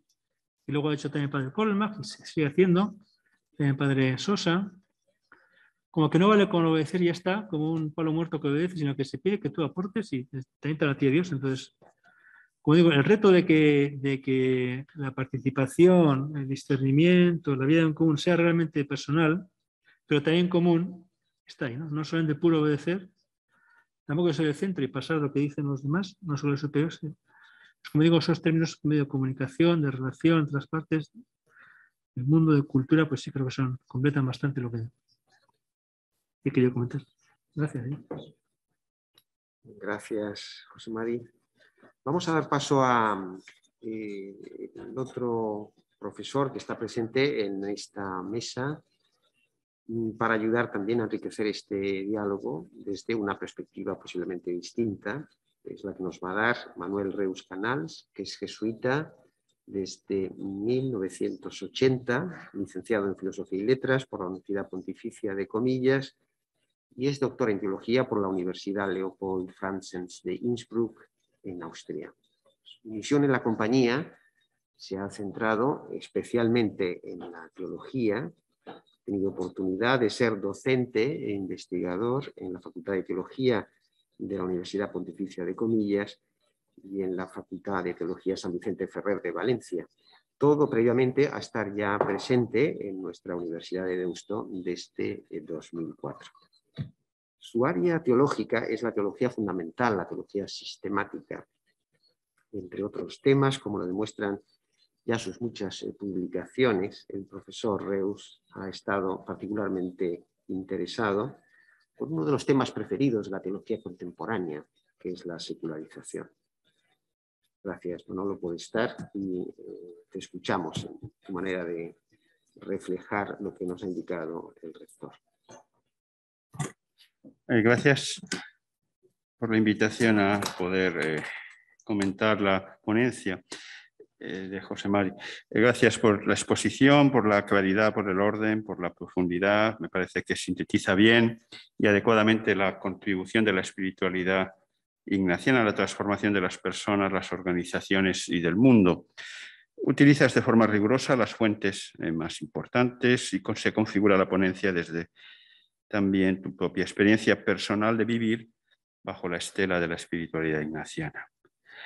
Luego el ponente articular la experiencia fenomenológica del camino espiritual ignaciano vinculando la llamada inicial surgida de una situación de enfermedad por la herida sufrida y la radical fragilidad, y articulada con un largo proceso de introspección y de experiencia vital con sus logros y con sus fracasos. La intención de Ignacio de viajar y vivir en Tierra Santa, la necesidad de descubierta de estudiar y formarse, los sucesivos procesos en tribunales canónicos que sufrió, el dar ejercicios a todo tipo de gente, el ganarse unos compañeros de los que surgió la Compañía de Jesús, los cambios de orientación en las misiones durante su generalato. Destaca en su recorrido espiritual su capacidad receptiva para buscar continuamente la voluntad de Dios para su persona y para la compañía, su capacidad de superar las dificultades externas y los autoengaños personales por medio del discernimiento.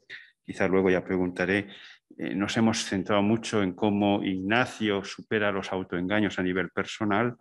Quizá nos falta más desarrollar los autoengaños a niveles organizativos, institucionales y que son más difíciles. Bueno, el ser un contemplativo en la acción y la identificación con el Cristo pobre y humillado desde una agradecida y profunda experiencia neumatológica que acentuó su sensibilidad por los humillados.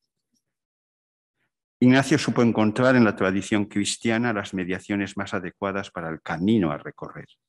La oración, el discernimiento, la humildad, la comunidad de amigos en el Señor, la orden religiosa, las estructuras para esta orden. Y su experiencia espiritual se alimenta también de sus grandes deseos y de saber gestionar sus miedos o lo que él denomina impedimentos para el seguimiento del Señor. Ignacio, en su itinerario espiritual, es también consciente de los condicionamientos sociales, culturales y religiosas de la época en que él está viviendo. Busca vivir en plenitud en ese tiempo, en esa sociedad concreta que le tocó vivir. Fue un camino lleno de dificultades, fue acusado de iluminado, de amistad con los poderosos, de formar una milicia y no tanto una orden religiosa. Bien, intentaré en este comentario potenciar, suscitar una serie de cuestiones para nuestro diálogo. Creo que la ponencia escuchada da pie a que abordemos las posibilidades y las limitaciones de la espiritualidad ignaciana para vivir en plenitud, para la transformación también en nuestro tiempo. Una primera consideración es que la espiritualidad ignaciana es una posibilidad de vivir el seguimiento de Jesús como una vida de plenitud dirigida a todos los bautizados y todo tipo de gente, independientemente de su estado de vida. Quizás la ponencia, acudiendo a las fuentes originales, podría dar la impresión de dirigirse a los jesuitas, a una espiritualidad jesuítica, o a los que están considerando el ser jesuitas, o a los colaboradores con la misión de los jesuitas. Sabemos que Ignacio dio ejercicios a todo tipo de gente. Además, José Mari, nuestro ponente, tiene la experiencia también de acompañar comunidades laicales y religiosas que pretenden vivir esta espiritualidad. Bueno, quizás sea un tema a reflexionar más plenamente. ¿Qué distinciones hay entre la espiritualidad que llamamos ignaciana para todo bautizado, la espiritualidad jesuítica para los de la Compañía de Jesús? Considerar las virtualidades que la espiritualidad ignaciana ofrece a la urgencia de vivir hoy un cristianismo y una eclesialidad de todo el pueblo de Dios. Se habla más que de espiritualidad jesuítica, de ignaciana como propuesta que ayuda a la transformación de todo tipo de personas. Por desgracia, al final aquí el ponente y los dos comentaristas y además el presentador somos todos jesuitas. Y la propuesta mía era, si hubiese sido un seminario presencial, oír otras voces de laicos o religiosos y religiosas de espiritualidad ignaciana. Pero bueno, se pueden expresar por medio de preguntas, comentarios. Eso es una primera cuestión. Una segunda consideración son, que yo le haría al ponente, bueno, las dificultades que presenta la espiritualidad ignaciana. A veces de forma certera y otras veces de forma incorrecta, se le acusa a la espiritualidad ignaciana de promover el individualismo, de ser excesivamente antropocéntrica. de no saber articular adecuadamente los grandes deseos con la vida cotidiana. ¿Qué hay de esto, de verdad? En conexión con esto, una tercera y breve consideración a la capacidad de Ignacio de actuar y vivir con otros, la respuesta a una llamada de colaborar unos con otros. Hoy lo vivimos también en nuestra realidad. Y en nuestra realidad sabemos que antes, en otras épocas históricas, había una mayor homogeneidad cultural. Hoy vivimos y se subraya la pluralidad de visiones, de estilos, de sensibilidades. Lo vamos a experimentar, como has dicho, en la ponencia, en el proceso sinodal que se pretende iniciar en la Iglesia. Desafío de vivir y trabajar colegiadamente guiados por un discernimiento en común, que nos desafía a saber aceptar el pluralismo, a no pretender uniformar todas las posturas a toque de trompeta, a volver a dignificar posturas discrepantes y críticas, algo con lo cual la modernidad supo lidiar muy bien, pero que está en horas bajas en este tiempo de posmodernidad. La espiritualidad ignaciana nos puede ayudar a este tipo de transformación, cómo saber lidiar y vivir en la radical pluralidad. No vivirnos como peones de proyectos, esclavos de proyectos, tampoco con protagonismos estériles, sino de ser plenamente humanos en esa contemplación como en la acción. Bien, una cuarta consideración. Hoy vivimos lo que se llama un boom de la espiritualidad. Se ofrecen espiritualidades de todo tipo. Si repasamos la historia de la espiritualidad cristiana es solo una, el seguimiento de Cristo, que se ha ido expresando en un sinfín de espiritualidades que expresan ese seguimiento en cada época. Los hombres y mujeres del desierto, alejados de los centros de poder, la espiritualidad orante y litúrgica de los monasterios, los itinerantes pobres y doctos o las congregaciones marcadas por la misión. Cada una de ellas pervive, fueron hegemónicas cada una en un tiempo histórico, hoy siguen ofreciendo caminos de transformación personal y social. Mi pregunta es, ¿estamos ante nuevas formas de espiritualidad en nuestro contexto? El Papa Francisco nos alerta del gnosticismo y del pelagianismo. ¿Qué ofrece hoy la espiritualidad ignaciana en este contexto de multitud de espiritualidades? Quinta consideración desde la sociología y la antropología para las posibilidades y dificultades de la espiritualidad ignaciana en nuestro tiempo. Desde la sociología y la filosofía social se habla que en cada tiempo en las sociedades existen unos imaginarios sociales hegemónicos, prereflexivos. Hoy nuestra sociedad tiene un imaginario de lo que es la transformación, etc. Y esos imaginarios, querámoslo o no, configuran nuestras identidades personales y sociales.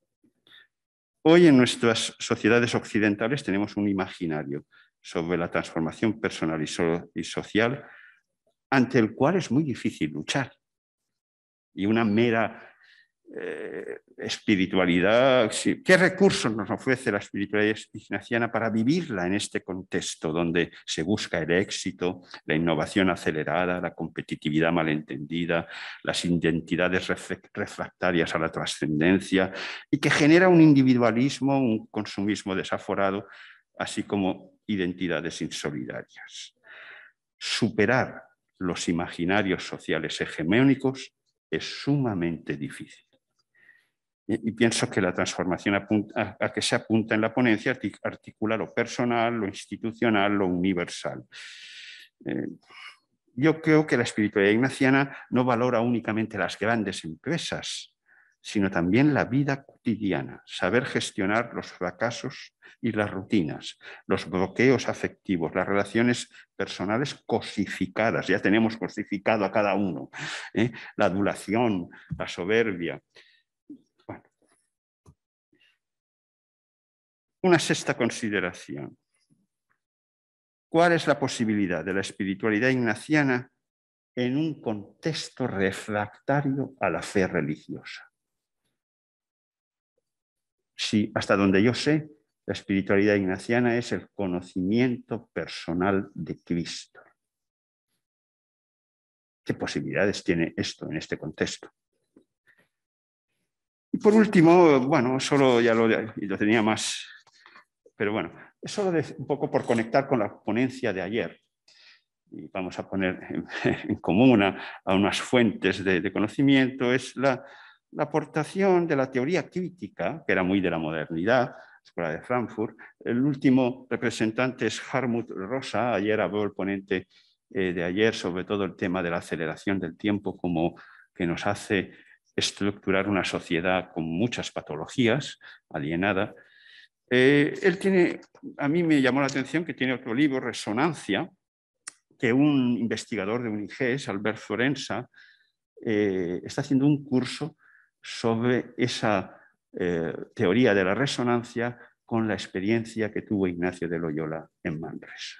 Me pareció sumamente interesante porque es una forma de articular ya las tres dimensiones que tú decías, pero de una forma de saber situarte en relación con el mundo. ¿Cuál es tu tipo de relación con el mundo? Puede ser alienada. Yo quiero recuperar ese término que para mí tuvo mucha importancia, luego se quitó porque olía a marxismo y tal, pero la vida mal lograda es la alienación, o la vida lograda. Y la resonancia es vivir en resonancia con la naturaleza, por supuesto, con la vida social y evidentemente con uno mismo. Bueno. Gracias, Manolo. Hay que recordarle al rector que, bueno, no es un examen de grado lo que está hoy recibiendo, sino son simplemente sugerencias para que desde tu reflexión sobre alguna de las preguntas o sugerencias que vayas percibiendo, bueno, pues aportes un poco más de luz. Pero no estamos en una defensa de tesis. Pensaba que eran temas para otras jornadas de teología. 7 temas que he puesto hoy, ¿no? Pues algún apunte de lo que has comentado. Si es para todo bautizado o para jesuitas, otras voces, sí, esa pregunta está ahí. Y lo que se puede ver es que en otros sitios se ha abierto más la compañía que lo que se ha hecho en nuestro contexto. La gente participa con más fuerza que lo que hacemos aquí, los laicos. O sea, en el mundo ahora 15.000 jesuitas, no viejos unos 10.000 y colaboradores cientos de miles. O sea que todo lo que hablamos es para mucha gente, o sea que no, que algunos estén encerrados en su teología, en su comunidad, en su vida jesuita, pues puede ser, pero cuanto más nos abrimos a otros, más aprendemos y más nos transformamos. O sea que eso está ahí, como decías, Ignacio de ejercicios, a unas cuantas personas, mucha más gente a laicos que a curas o jesuitas o religiosas, a veces pocos, pero claramente las intuiciones que hay, que son evangélicas, son para todo el mundo. O sea que no hay, en el sentido, esa plenitud que se ofrece en el Evangelio, las intuiciones a Ignacio no son muy complejas. O sea que lo que he dicho antes, si en Loyola he empezado a hablar que si sentimientos, si Dios está por aquí y por allá, y eso de vueltas toda la vida, no se complicó la vida, sino que 4 principios se aplicó después. Si a la vuelta de Tierra Santa no sabe qué hacer, se pregunta qué de agendo, ya toda la vida se pregunta qué hay que hacer, qué tengo que hacer. Son 4 claves que... Esas preguntas simples valen, como digo yo. Ahora, si nos complicamos, hacemos unas jergas especiales, pues nos alejamos, ¿no? Enseña la línea, no los grandes temas, sino los temas simples de vida cotidiana, pues ahí está, ¿no? O sea que eso no pasa en la universidad, como que a veces somos un poco más intelectuales que la media de la sociedad y eso nos aleja. Sí, hay que hacerlo bien porque si no nos aleja, en vez de vivir las cosas más sencillas, más cotidianas, o sea que realmente el evangelio de luz, de vida, de alegría a lo ordinario y no solamente a un debate teológico que me gusta, yo estoy de acuerdo, tú no, si gano un debate, sino que cómo ayude esto a la vida real, a la vida cotidiana, no solo las grandes ideas, es una parte también siempre de nuestro trabajo pastoral, ¿no? El tema de la homogeneidad, la pluralidad de estilos, pues está ahí. Y la gran pregunta es hoy en día el diálogo interreligioso, intercultural, más que interreligioso, el diálogo con la posmodernidad o el agnosticismo o la no fe o como que se quiera decir, ¿no? La pluralidad es, como digo, amplia. En la posmodernidad, entiendo que la posmodernidad se carga todo lo que puede ser ideas o sistemas o formas de pensar, ideologías. ¿Y cómo entrar ahí? Es la gran pregunta, ¿no? Por eso, cuanto más se profundice en lo más auténtico, pues será mejor. O sea, que si vamos con ideas preconcebidas de hace 2 años, o hace 10, o hace 40, o hace 50, o hace 80, o hace 200 años, o hace 1000 años, pero la gente que quiere hacer misa en latín le digo, no eres auténtico, mejor habla en griego. Es que es auténtico, habla en griego, no en latín. Pues si le va el argumento. O sea que realmente si vamos a lo importante, no a lo periférico, eso vale para la vida ordinaria y para dialogar con el mundo. Pero también sabiendo que, como sabéis mejor que yo, cambia el mundo, cambia los criterios de diálogo y el cómo se vive algo, cualquier cosa, en un mundo cada vez más homogéneo, heterogéneo, es más difícil. Antes los grupos eran más pequeños, ahora con Internet, la comunicación. Antes la universidad era un foco de pluralidad, ahora todo el mundo tiene una pluralidad a golpe de clic. Entonces, la respuesta es muy simple, pero ir a lo auténtico, que cada uno se aclare, que cada uno busque lo que es el Evangelio, sepa leer el Evangelio, sepa tener una experiencia personal de fe, sepa sentir algo personalmente, no porque me ha dicho mi madre o mi párroco o mi profesora, sino que yo, cada uno, con la televisión, por el caso es lo mismo, cada uno saca una experiencia, ¿no? En los temas de mundo de espiritualidad, pues sí, otra vez que esa experiencia que tengamos sea completa, incluya experiencia, pero incluya teología, incluya información, da razón de tu fe. O sea que la espiritualidad solamente responde a preguntitas. Nuestra teología es muy amplia, quiere tocar todo en la vida, lo cual está muy bien, tiene que hacerlo, integrarse en la cultura, como decíamos antes, en todos los problemas, dar una luz a todos los temas. Nos puede quedar desfasada rápido, entonces que no nos quedemos con respuestas de hace años para problemas de hoy, pero el buscar formas en las cuales lo auténtico esté presente es lo difícil y lo simple lo que hay que hacer, ¿no? O sea que el Papa predica gnosticismo y pelagianismo. Bueno, pues el no tener ideas, experiencias claras, o el querer yo soy el que hago las cosas, no Dios el que me hace a mí. O sea, no experimentar realmente a Dios, sino que soy yo el que, la pura ética, yo hago las cosas por ley y no experimentar la gracia de Dios. O sea que los elementos básicos de la fe toca revivirlos, ¿no? Ahí estuvo una charla a la tarde con Luis Ugalde de Venezuela, hablando de los 30 años de Chávez y los 60 años allí, y de una clase de economía simple, no, lo siguiente, simplísima, con 4 cosas básicas para explicar muchas cosas. Entonces, si la fe la complicamos demasiado, entonces, ¿cómo hacer que la explicación que tenemos de la fe sea fácil de entender y de gustar? Bien. Luego el tema de más que decías de imaginarios sociales que están ahí, bueno, pues siempre cada uno dirá cuáles son los hegemónicos, cada uno tiene su interpretación ahí. En el fondo es entender la cultura, entender cómo somos y ser capaz, ser abierto a entender, hacerse las grandes preguntas, ¿no? O sea, el ejemplo yo de San Ignacio y estos, Javier y compañía, la lectura que hago yo, que es personal, entre el comienzo del protestantismo, el comienzo Erasmus, Lutero, Calvino, pues estos se quedaron en la iglesia, no criticaban la iglesia desde fuera, sino que se quedan en la iglesia y desde la iglesia transforman. ¿Qué hacen estos con el sacramento de la confesión, de la penitencia, tal? No cambian nada, son legales y leales a lo que tal, pero cambian por dentro el uso, o sea, mantiene una carcasa de una serie de cosas, oficialmente no pueden cambiar, no quieren cambiar, pero cambian totalmente el uso. Digo, Javier en la India o Ignacio, estás en París, o sea que no acuerdas, pero después en los convenios que hacían. O sea que la carcasa de la teología que tenemos, o la iglesia que tenemos, da de sí para muchas cosas.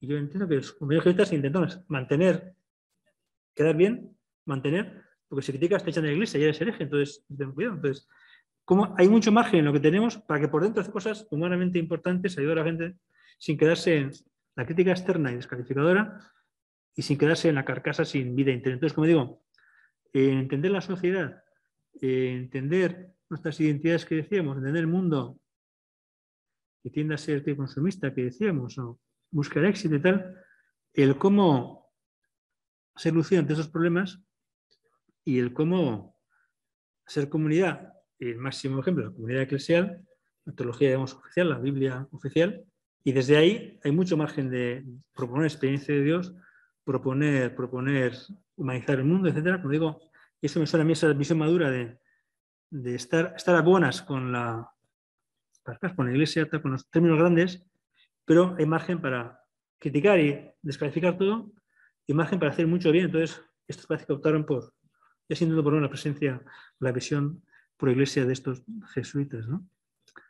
Otra vez decías, el contexto refractario de la fe de la iglesia, pues unido a lo anterior, como que en este contexto conocer a Cristo personalmente, es la gran pregunta. O sea, que la experiencia de acompañamiento personal, de ejercicios personales, lo que hizo Ignacio y compañía desde los ejercicios personales, hablar con la gente y desde ahí profundizar, el mensaje está que cueste eso, sobre todo los jóvenes que tienen otra cultura cada vez más distinta, no tienen todos 60 o parecido para arriba, pues tienen 30 o 20 o 15, pues cómo entender esa cultura y cómo el tema de estar, no estar lejos y ser capaz de entender y querer a la gente. Dicen, ¿los jóvenes son un desastre?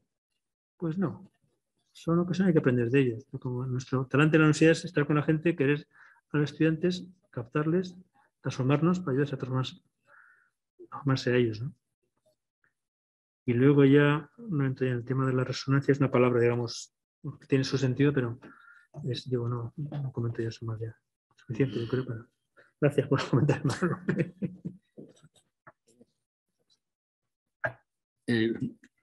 A partir de tu último bloque, que a mí me ha parecido muy interesante, la pregunta concreta, ¿tú crees que se puede decir que hay una conversión al mundo del segundo Ignacio de Loyola, que primero tiene una conversión, digamos, al interior, pero poco a poco, incluso en el gobierno y en todo lo demás? Hay una tesis doctoral de Mariana Madurga de hace 40 años que se llamaba así, La conversión al mundo en Ignacio de Loyola. Pero la semana pasada, en las jornadas de comillas, se cuestionó tan rápidamente que se pudiera decir conversión al mundo. Claro, como que eran dos términos absolutamente...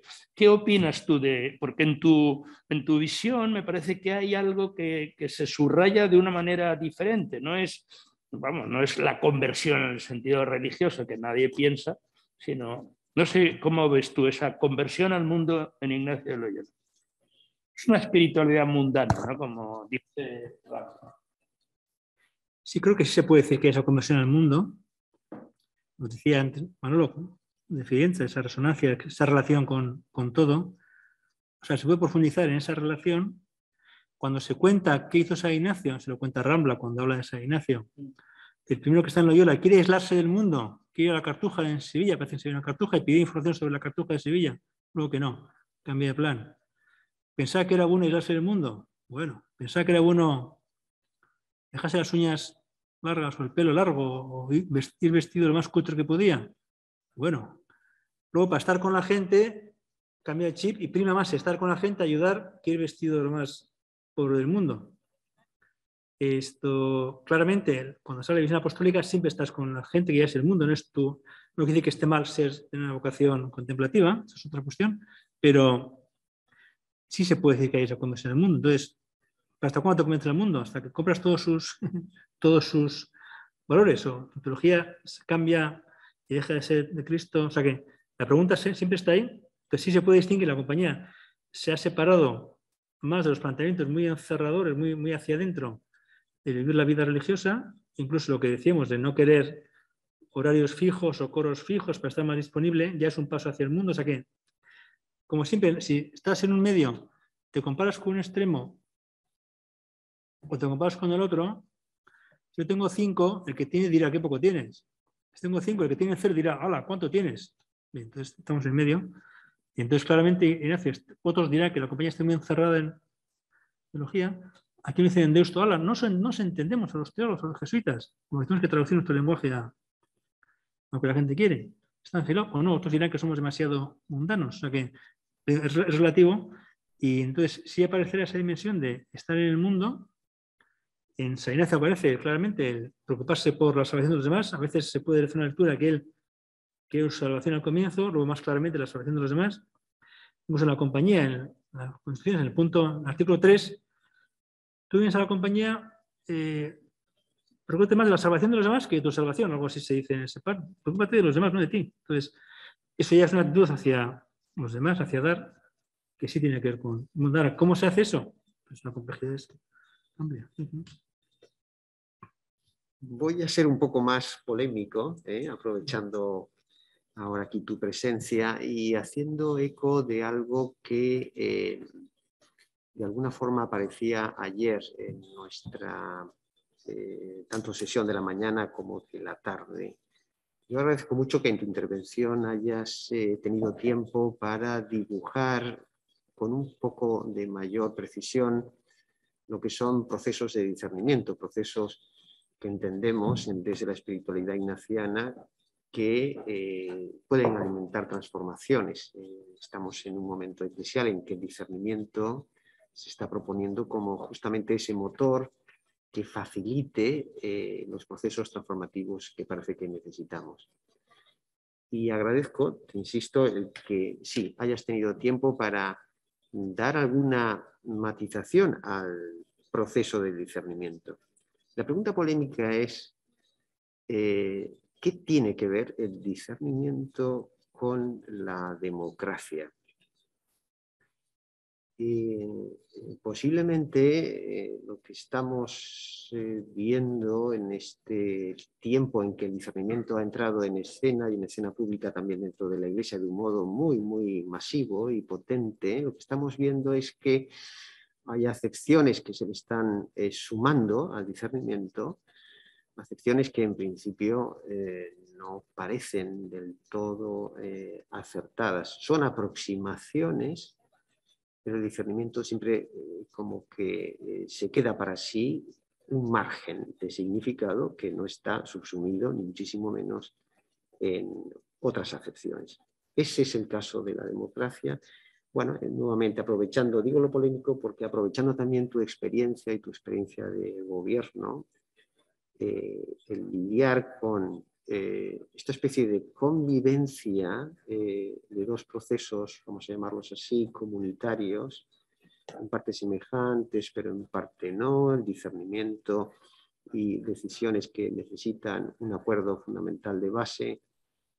¿Cómo ves esa convivencia? ¿Cómo ves también la diferencia? ¿Dónde pondrías el punto diferenciador, el punto específico, en este caso del discernimiento ignaciano, tal como San Ignacio nos ayuda a vislumbrarlo, especialmente en los procesos de liberación o discernimiento comunitarios? Justamente en una orden como la compañía, que todo el mundo conoce, que es en su perfil, uno de sus rasgos, la verticalidad de las decisiones, como también creo que has resaltado mucho en tu exposición a la hora de hacer referencia a la obediencia. Bueno, aquí está un poco lo polémico, pero ni muchísimo menos con otro ánimo, sino el de ver tu experiencia, porque por medio entre discernimiento y democracia surge un término desde el cual se miran ambas concepciones, que es la palabra consenso. ¿Qué es el consenso en los procesos transformativos? Gracias por apuntar alguna cuestión sobre esto, que evidentemente que es democracia, pues habrá muchas maneras de entenderlo. Pero poner algo común y algo distinto, yo diría, evidentemente lo común es que son personas, más de uno, quieren o buscan algo común, etcétera, un objetivo común, personas distintas. Entonces, lo que aporta el discernimiento es una implicación mayor. Se pide que la persona que participa se implique personalmente, que se lo crea, que realmente sea sincera, que reconozca sus límites para aceptar A o B, o sí o no. Si tiene que rezar, tiene que tener más información. O sea, democracia es un voto y punto. Por otro lado, es al revés. El poder lo tiene la mayoría. Y el discernimiento de poder tiene el que sea. Si dice que al final decide el provincial, decide el rector, pues dice que decide el rector. No, decide la mayoría de un consejo. Decide un consejo. Lo que está escrito, pero hay que seguir. ¿Cómo se decide una cosa? Pues según está escrito en algún lado.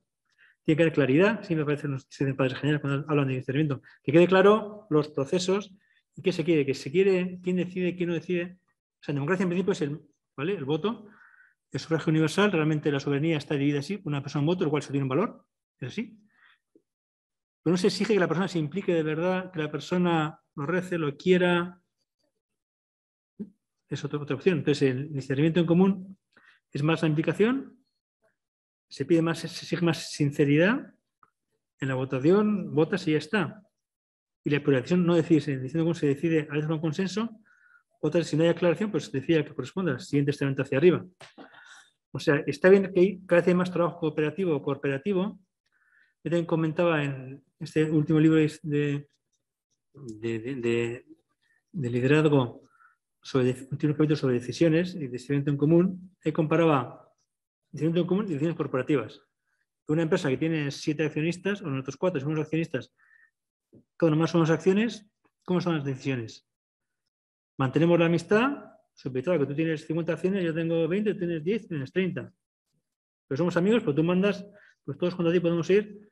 Entonces, cuando una empresa decide, que no se pide que sea amable tal y cual, pero no se pide realmente sinceridad e implicación personal, sino es todo táctica, todo estrategia. Democracia es más, como digo, es pues una persona en voto. Eso es pobre de cara a un discernimiento. Es más en cuanto que es soberanía, ¿de acuerdo? Pero, por ejemplo, hablando de rector, haciendo rector, ¿tiene que haber soberanía de que vote todo el mundo para quién es el rector? ¿Cuánta gente ha votado a la rectora de la Universidad de País Vasco? ¿3%? ¿5%? No votó más gente. En Deusto, ¿quién ha votado? 60 personas no ha votado. Vota el Consejo Académico, el Consejo de Edición, el Consejo de Gobierno, hacen informes. Responden 40 preguntas sobre todo, hacen un montón de informes. Y todos 80 informes, o 30 o 50 informes, los coge una entidad, los mira, los analizan y decían, pues sea este, el otro, o sea que cada cosa tiene sus puntos a favor o en contra. Democracia por democracia tiene un valor para lo que tiene que ser, evidentemente, una sociedad civil. La soberanía viene de la democracia y no se puede de otra manera, no vale la aristocracia de que estos tíos listos son los que deciden. Pues no. En soberanía tiene que ser todo aprobado por tal. Que eso a veces lleve a cosas que no funcionan bien. Ahora va a ganar China porque es más eficiente y consigue más cosas y China trata mejor a unos pobres que a otros, consigue más. ¿Vamos a China que es más eficiente siendo autoritario que las democracias occidentales? Una pregunta de fondo que está ahí. Pero que voy con lo que es discernimiento, entiendo que es como intuición de estos jesuitas al comienzo y que creo que tiene validez, es pedir al grupo humano que discierne, que se implique de verdad, que tenga toda la información, que reconozca los impedimentos personales. Yo pienso así, mi cultura es así. Yo tengo a ti siempre manía y nunca votaré a lo que tú has propuesto. Entonces tengo que mira, yo siempre estoy en contra de esto y luego cuidado con lo que digo. Al revés, siempre estoy a favor tuyo y siempre votaré a favor tuyo siempre. Pues cuidado, yo siempre tengo que ser más serio contigo. Entonces, el planteamiento de discernimiento es, algunas más pequeñas, no democracia en plan tal, que las cooperativas o las empresas dependan teniendo un voto, pues bien, tiene un valor de democracia interna, pero en nuestro caso el tema es cada organización que se organice como tiene que hacerlo, según su jerarquía de decisiones, quién toma qué decisiones. Y luego, si hay discernimiento, se toman elementos, no todos, porque todos es imposible, no todo el mundo hace discernimiento, pero una parte de esa deliberación que se acerca al discernimiento, pues todo lo que se puede acercar bien, pero como digo, es más implicar a las personas en objetivos comunes y sí da herramientas discernimiento para implicarse más, para buscar el bien, para amar más a tu gente, para buscar el común con actitud. Y no es lo mismo que democracia, es otra cosa. Y entonces, ¿qué pasará con la sinodalidad? Pues que se acercará a que mucha gente participe. ¿Hasta dónde? ¿Tiene que votar al Papa por elección popular 1.000 millones de católicos? Pues no creo que se llegue a eso, ni se pretenda. Pues sí hay elementos de compartir, de rezar juntos y de, en vez de que, como todos los casos son el que decida el obispo y ya está. Esa capacidad de escucha que muchas sí tienen, nos toca tener, los que estamos arriba, se fomentará si esta mentalidad de sinodalidad crece, pues se fomentará más la escucha y saber qué piensa la gente. ¿Cuál implica para más gente también? Más participación y más implicación personal. No sé cuántos. Añado otro tema un poco más también polémico, que de alguna forma surge siempre en relación a las lógicas institucionales. Normalmente parece, ¿no? Una institución suele perpetuarse, tiene una dinámica propia una vez que se crea, que la aleja justamente de los individuos que la crearon, que la fundaron. Si eso es habitual, normalmente esto tiene un efecto muy grande en los procesos transformativos. Muchas veces el problema no es tanto lo que pueda pensar el individuo, sino que la institución finalmente se hace muy reacia, se hace muy lenta, se hace como muy opaca a lo que pueda estar sucediendo. Bueno, desde la experiencia nuevamente, ¿no? José María, aprovechando que estás aquí, desde tu experiencia de estar en la perspectiva de una institución como la nuestra, ¿cómo dirías que es tu conclusión sobre, sí, de acuerdo, las instituciones tienen inercia, pero cómo las instituciones también podrían ayudar a que ese nivel primero, el nivel personal, el nivel individual, esté suficientemente cultivado para que ahí se produzca algo que es esencial para la institución, y es el mantenimiento de ese fuego, de esa especie de inspiración primera, de ese factor de cambio, que va a ayudar al final a la institución a adaptarse justamente a su momento. ¿Qué es lo que desde tu experiencia tendría que cuidar el nivel organizacional para precisamente que no se rompa esa cadena de la que antes también creo que te reflejaba y te subrayaba Xavier?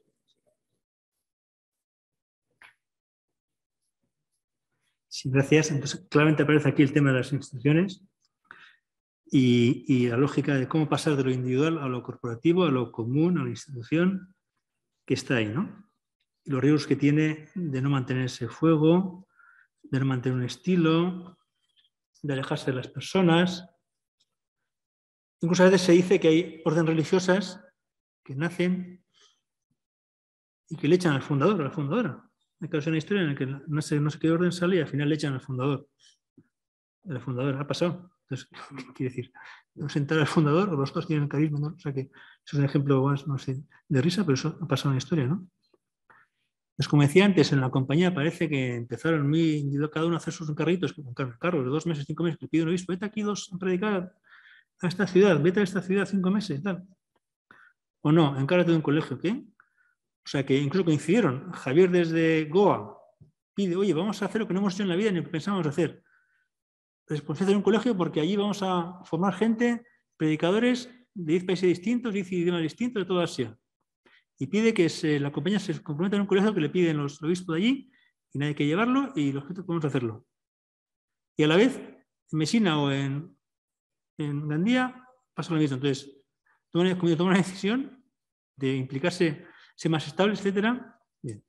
Ahora el problema es que si el mundo cambia tan rápido, no tenemos capacidad de cambiar, uno justo cambia un poquito, pero la institución cuesta mucho más que cambie. Y ya al final es un muerto que no quiere nadie. Ahora que se ha muerto, puedo decir que el padre Nicolás, el padre general, antes de ser general, dijo una reunión en Javier, yo fui de parte del rector ahí, bueno, como que las instituciones jesuitas hay que dejarlas. Cuando uno tiene 50 años, ya está, ya vale, que lo hagan otros, dejarlo. Tenemos que hacer cosas nuevas. Claro, eso nunca lo dijimos, porque el padre general es un poco fuerte, ¿no?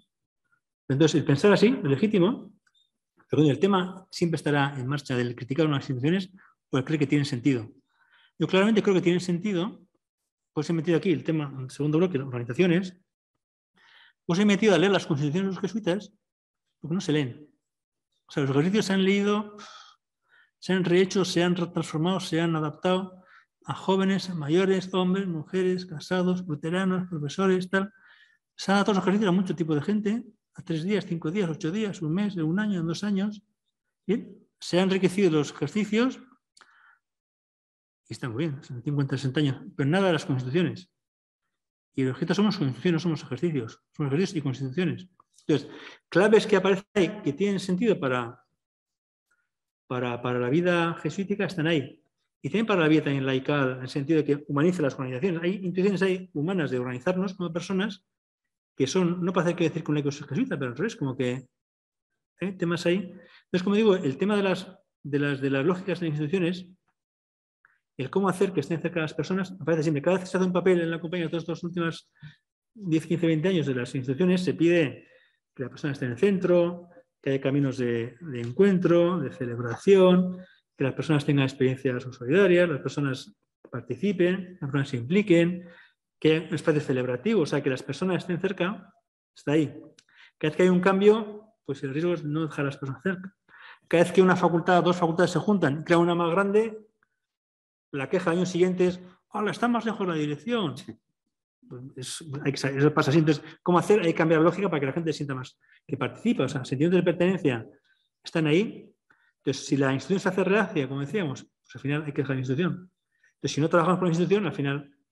He comentado últimamente, el año pasado estuve en una charla, webinar, de la Asociación Mundial o Americana, creo que no sé cuál de las dos, de las Naciones Católicas Europeas, ¿no? Americana o del mundo mundial, creo que del mundo, pero hablaba unos delegados de las universidades católicas norteamericanas y comentaba cómo las entidades católicas, las unidades católicas, gracias a la identidad de misión, no hacen lo de ya está, una clase de teología pastoral y experiencias con los pobres, es lo de toda la vida.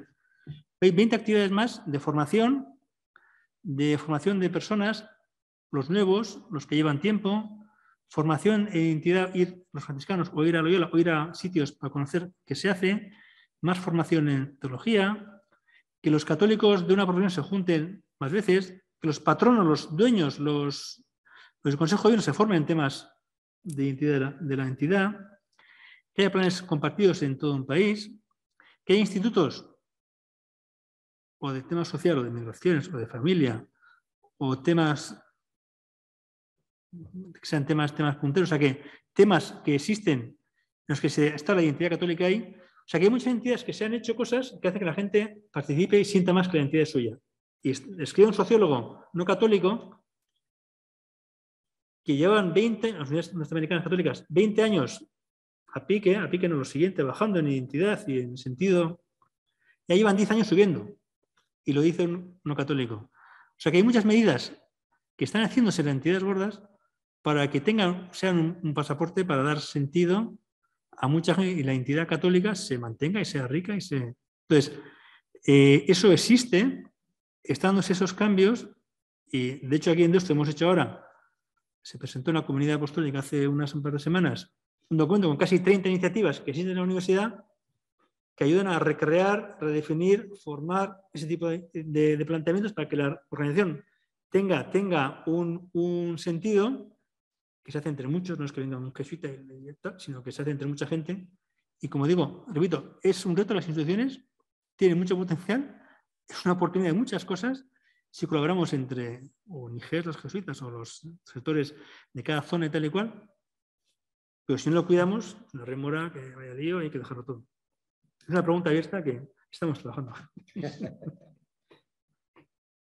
Bueno, vamos a cerrar el seminario de esta mañana agradeciendo, por supuesto, en primer lugar a José Mari por su presencia y por sus aportes que creo que me parece que iluminan sobre todo la complejidad de la transformación desde la perspectiva de la espiritualidad ignaciana, con réditos para lo que es un concepto también, que debe ser más complejo de la transformación fuera de esa espiritualidad.